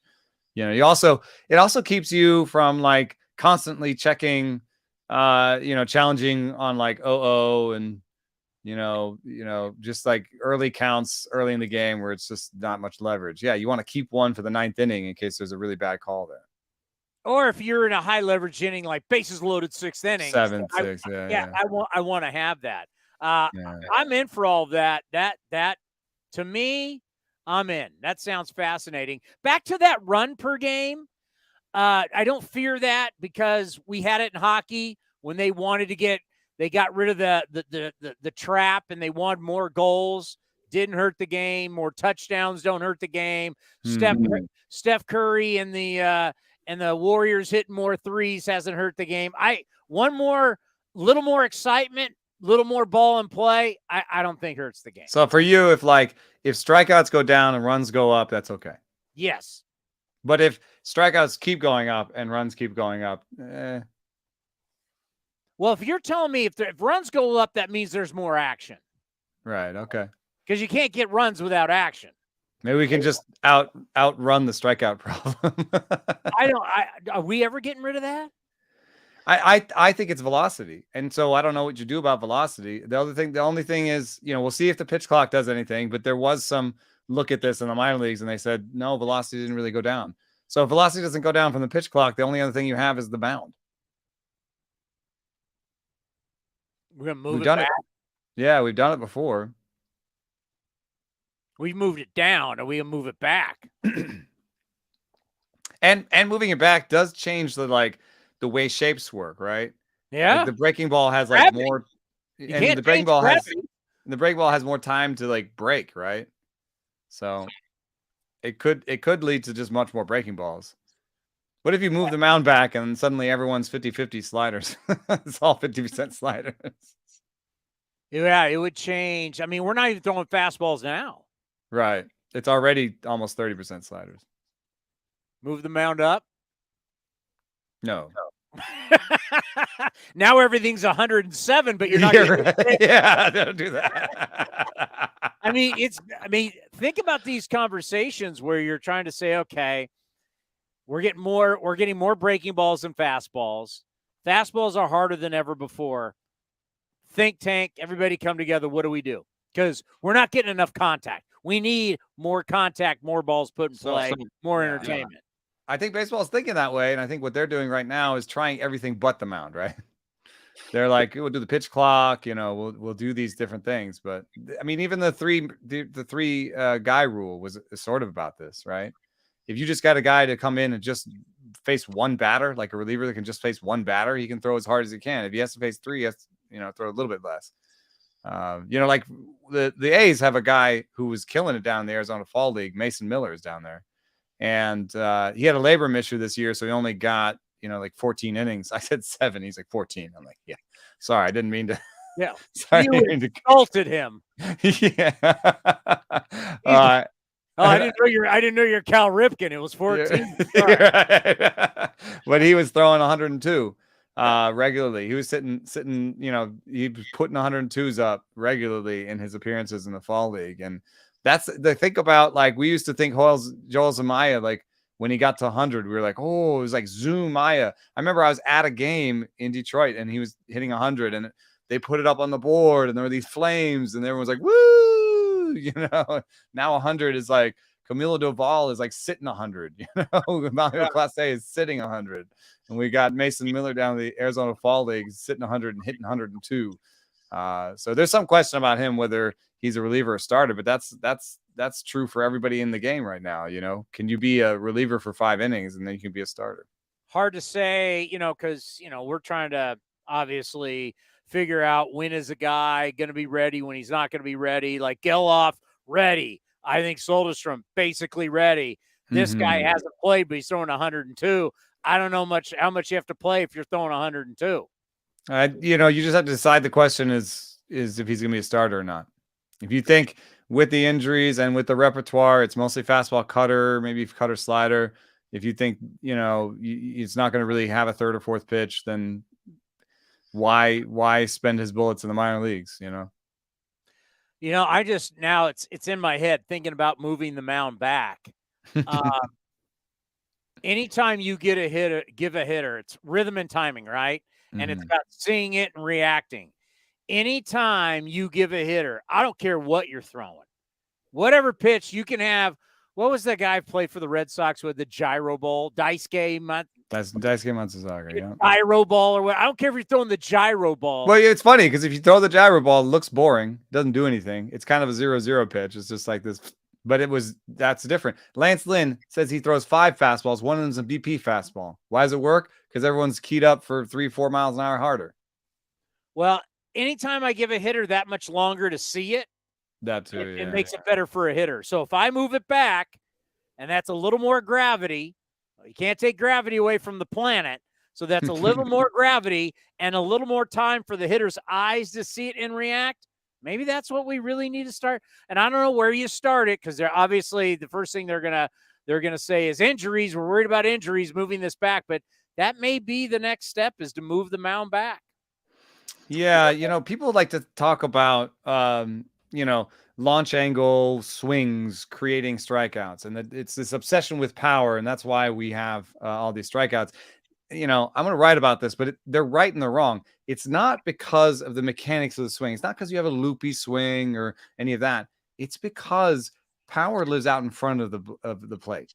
That's where power lives. And in order to get to the ball out in front of the plate, you have to start earlier, right? If you have to start earlier, you have to commit earlier, right? And if you have to start earlier and the guy's throwing 100, then you have to start even earlier, right? And you have to commit even earlier, and that's leading to more strikeouts. So it's the combination of velo and, yes, trying to hit for power, but you're never going to stop players from trying to throw it that fast or from trying to hit for power.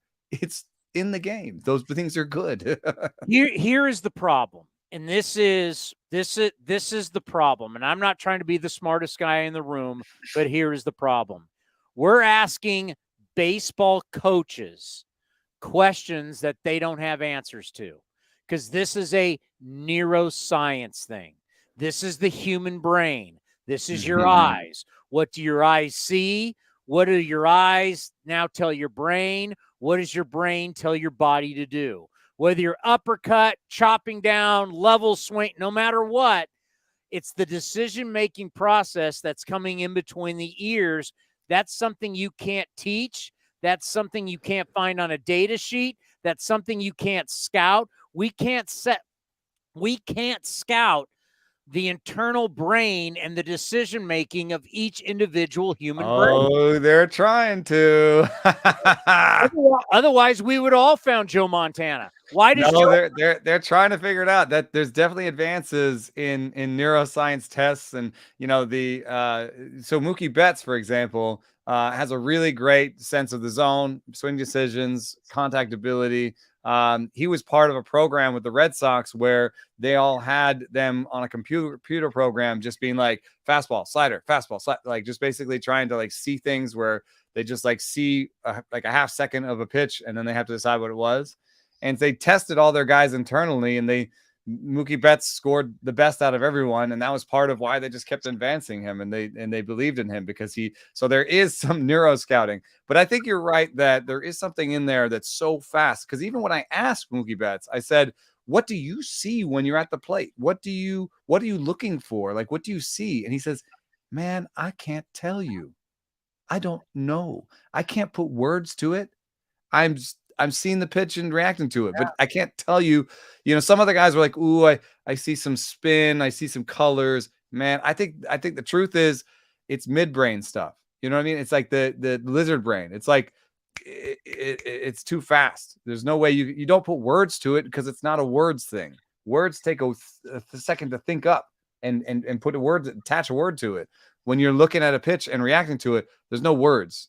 You don't think fastball. You just say, go.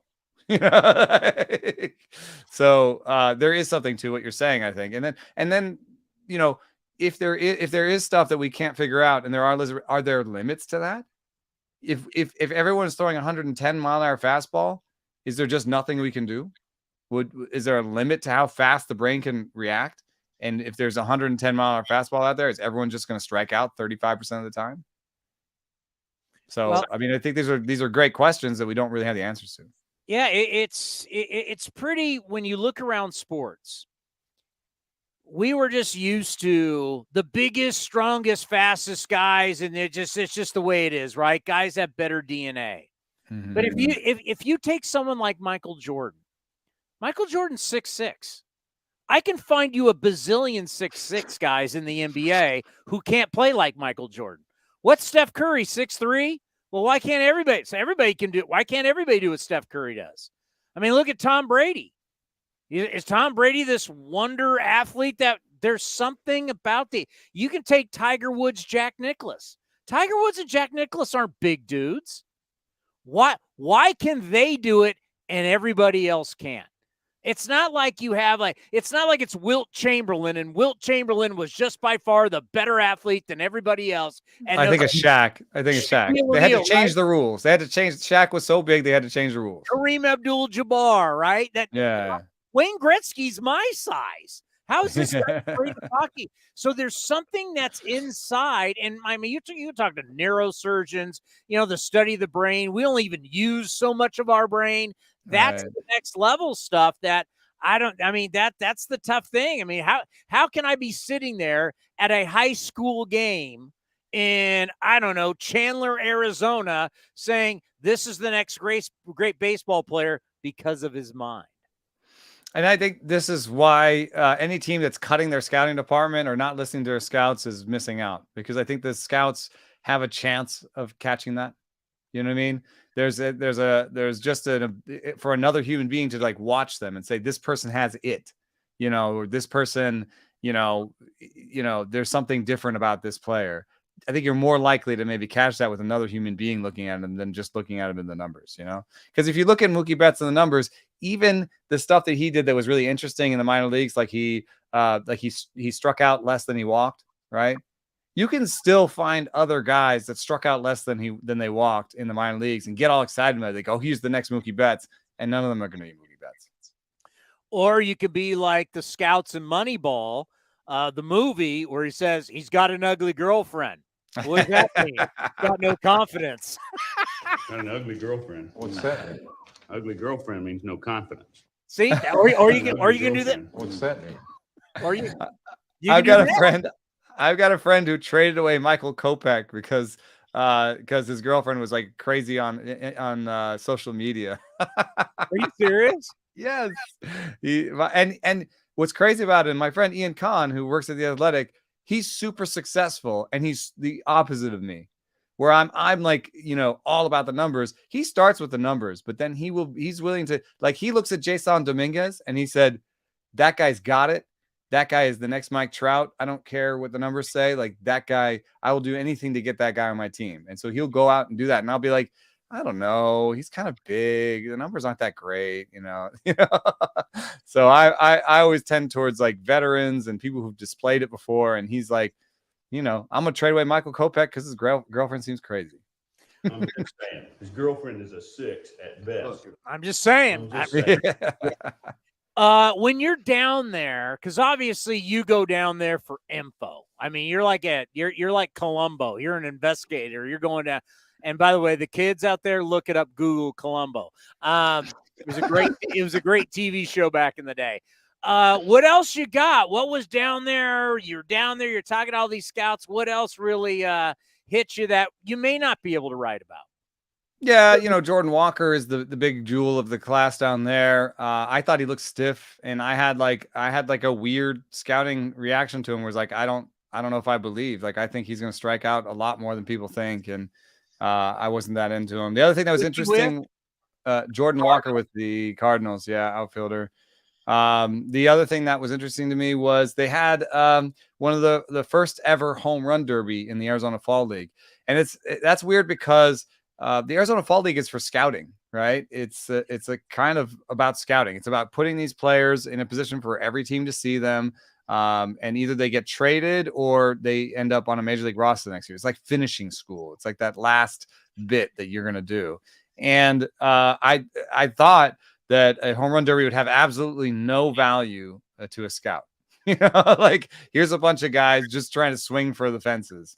But there were some interesting things to spot, like Eduardo Julian, who's like a second baseman for the Twins.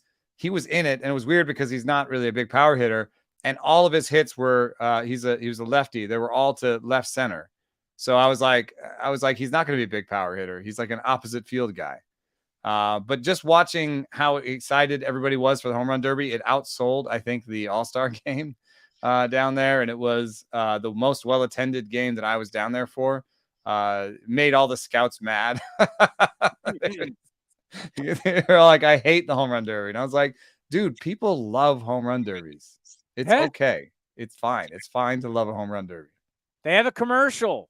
Glavine and Maddox, McGuire, right? Chicks dig the long ball. It's still one of the greatest where they're working out, they didn't care about, I got 4 Cy Youngs. It's one of the great commercials of all time. They dig the long ball. I can't believe that's it. I can talk. You come back from like a mission like this. You've got so much information. It's amazing. I mean, there was so much. There was more. Yeah. Like, there was a 18-year-old kid who looked like he was 38. Eniel De Los Santos, who's like the first baseman for the Diamondbacks. And I had a scout tell me he is not a baseball player. And then he went into the home run derby and hit a ball 117, out of the ballpark, which doesn't mean that he's necessarily a baseball player with a capital B and capital P. But like, it was just an interesting moment to watch this guy who they say doesn't make good decisions on the field and doesn't have a defensive home and isn't really a baseball player. But if he hits 117, people are going to be interested. And he looks 38. Yes. I was like, no way that guy's 18. What is going on? Wow. I mean, that's kind of harsh to be saying a guy at 18 doesn't have a shot. It was one of the harshest appraisals I'd ever heard. Just not a baseball player. I mean, he's like fresh. I mean, where's he from? I think Dominican. That's just not fair. I mean, he's like, if he was here, he's just getting done with prom, and you're like already saying he doesn't have a shot. And he hits 117, but it could also just be like future DH, basically. Which that's still not going to be in play. People do not. They don't want to scout and groom for that. No, right? I don't see that coming anytime soon. Because what happens over the course of your career is you go and you play worse and worse positions. You go down the defensive spectrum. Everybody is like all the stars were shortstops. Like Manny Machado, shortstop, third base. Maybe he plays first base eventually. It's just what you do as you get older. So if you start at DH when you're 18/38, there's nowhere to go after that. All right, but we play as close. The Eno Sarris Show is sponsored by Fieldwork Brewing Company. With 8 taproom locations in Northern California, Fieldwork brings you fresh craft beer direct from the source. Fieldwork will also ship beer direct to your door if you live in California. Visit fieldworkbrewing.com. What are you drinking now that it's getting chilly? I'm going to Fieldwork, and I'm going to go get myself at least one stout and a couple double IPAs. It's the season for the higher alcohol content. That's what I'm doing. Yeah, why is that? You're not going anywhere, and it's cold. You got to get that alcohol warmth. Yeah, they're just like, I want stronger. I want way stronger. Yeah. It's interesting how that works, and thicker. Yeah. And it's okay to fall asleep on the couch. Everyone's around the couch anyway. That's a great point. Great stuff. We'll talk to you next week, and we'll be reading you on The Athletic. Peace. The great Eno Sarris right here. We're done. Correct. And one free agent signing, I guess is technically free. Robert Suarez, according to John Morosi, back with the Padres. Oh, he was going to I thought he was going to get $800 million. I thought he was the big ooh. Yeah, so let's see. A multi-year contract. Let's see if anything else happened while we were gone. Padres, 5 years, $46 million. So for who? Suarez. Okay. Let's see. Anything else? That happened fast. Yeah, there's not really anything else that's going on. Oh, what's that Heim Bloom? And it was Durant. How about Judge? How about the Red Sox for Aaron Judge? No one's talking about that. I know. I'd rather see him go Met. When you rather see him like stays in New York, but by the way, here I'll give you the list of Hassan tweeted out the full qualifying offer list per ESPN. This is from Jeff Hassan. 19 point what? 19.65 million. Aaron Judge got the qualifying offer. I think he's going to beat that. Trey Turner, I think he's going to beat that. Xander Bogaerts, Jacob deGrom, Dansby Swanson, Carlos Rodon, Brandon Nimmo, Wilson Contreras, Bassey. Will Chris Bassett get more than 19.65 million as a free agent? He's 34. Yeah. He wants a long term. He would like. I mean, but if I'm Bassett, don't I want like at least 4 years? 34, maybe. But what if he does? What if he does 4 years for 60 million? That's only 15 million a year. Yeah, but you got it guaranteed in your pocket. Yeah, you can make more money for 1 year. Do your math. Anthony Rizzo. Wait, what did you say? What? You can make more money taking the 19.6. Yeah, but you're not making more money if I get 60 in my pocket. Yeah, but you can. But that's a big bet on yourself if you think you can do better next year, then get even more money. Next year he's older. Yeah, that's true. Anthony Rizzo, Tyler Anderson of the Dodgers, Martin Perez of the Rangers, Jock Peterson, and Nathan Eovaldi was the Red Sox qualifying offer. So these are who's been offered. Yes. Now we'll see if anyone accepts. Does Jock accept? Maybe. I think Tyler Anderson. Remember, maybe. No one used to accept. Nobody. Yeah. No, we'll see. I think that's all. I think that's all the news that really happened today. We'll see what happens over the weekend, but I think that was all that happened. Well, now it's time to on the playbook to make lists. Time to make lists of signings, who's staying, who's going, and I've got the list. Top 50 free agents. Well, right, is Robert Suarez on there? I don't think so. Is he under release in there? Pitchers? Let's see. He has to be on there after the postseason. He might be in the lower numbers, but I thought he was on there. Top 50? Justin Turner's 50. Well, he got his option decline, so yeah, he's a free agent right now. Chad, by the way, Kiley McDaniel mentioned Chad Green. He reminds me of, remember Tommy Canley from the Yankees? He had Tommy John Dodger sign him to a 2-year deal, and he pitched only 1 year with him. As soon as he said sign and he can't play next year, does not sound 35. like an Oakland Athletic. Yeah, Rangers. All right, we're gonna fill in. We're gonna our first fill in the blank. Suarez from San Diego, 5 years. What? 5 years, $46 million. 5 years, $46 million. SD. This is from the Angels PR. Mike Trout's the first player to win 9 Silver Slugger awards by their age 30 season. He also passes Manny Ramirez 8 as an outfielder for the most Silver Slugger awards by all time by an AL. He's already outfielder. going to the Hall of Fame. Get in the playoffs. Make the playoffs. Less Silver Sluggers, more playoff wins. How about that, Mike Trout? Yeah, I said it. Dusty Baker is going to be back with the Astros. I still haven't seen it's confirmed if James Click is or not. Apparently, he was offered a deal, but I don't know if he accepted it. Dusty Baker, how many? 1 year deal? Dusty was 1 year, yeah. It can't be a bad look. There's a name floating around for the Astros, though. If Click leaves, that'd be former Astros assistant GM David Stearns because he returned. Because he left the Brewers. Because he left the Brewers, and he was the assistant GM under Luno before he took the job with Milwaukee. I'm gonna tell you right now, I don't care. Yeah, they're still gonna be good. Doesn't matter who runs the team. Who cares? That's going to do it for A's Cast Live. We will not be on tomorrow because the holiday. We'll be back Monday at 1:00. Correct? Correct. Or should we do 2? I mean, technically, I already booked guests for Monday for 1:30. John Shea's at 1:30. you can move it. No, he asked me to go early, so we could tape it.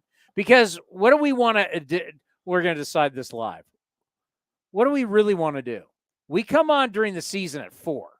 Correct. This 1 o'clock. Why 1? I don't know. That's what everyone decided years ago, and we just stuck with it. Maybe because we were doing 3 hours before, and we're only doing 2 right now.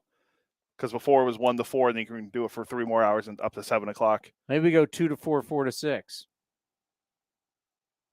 You could do that, or if you say how it is, it's 1 to 3, 3 to 5, 5 to 7. You get your full drive time range in there. You just want to be off by. It's just about him. He wants to be off at 3 o'clock. That's what it is. All right, everybody. Enjoy the holiday tomorrow. We'll see you on Monday at 1 o'clock. Have a great weekend. Thank you for listening to A's Cast Live. We want to thank Right Field Will, Kiley McDaniel from ESPN, and Eno Sarris from The Athletic. See everybody on Monday. Oakland Athletics spring training is right around the corner, and you can be part of the excitement. Get your tickets now and plan ahead for a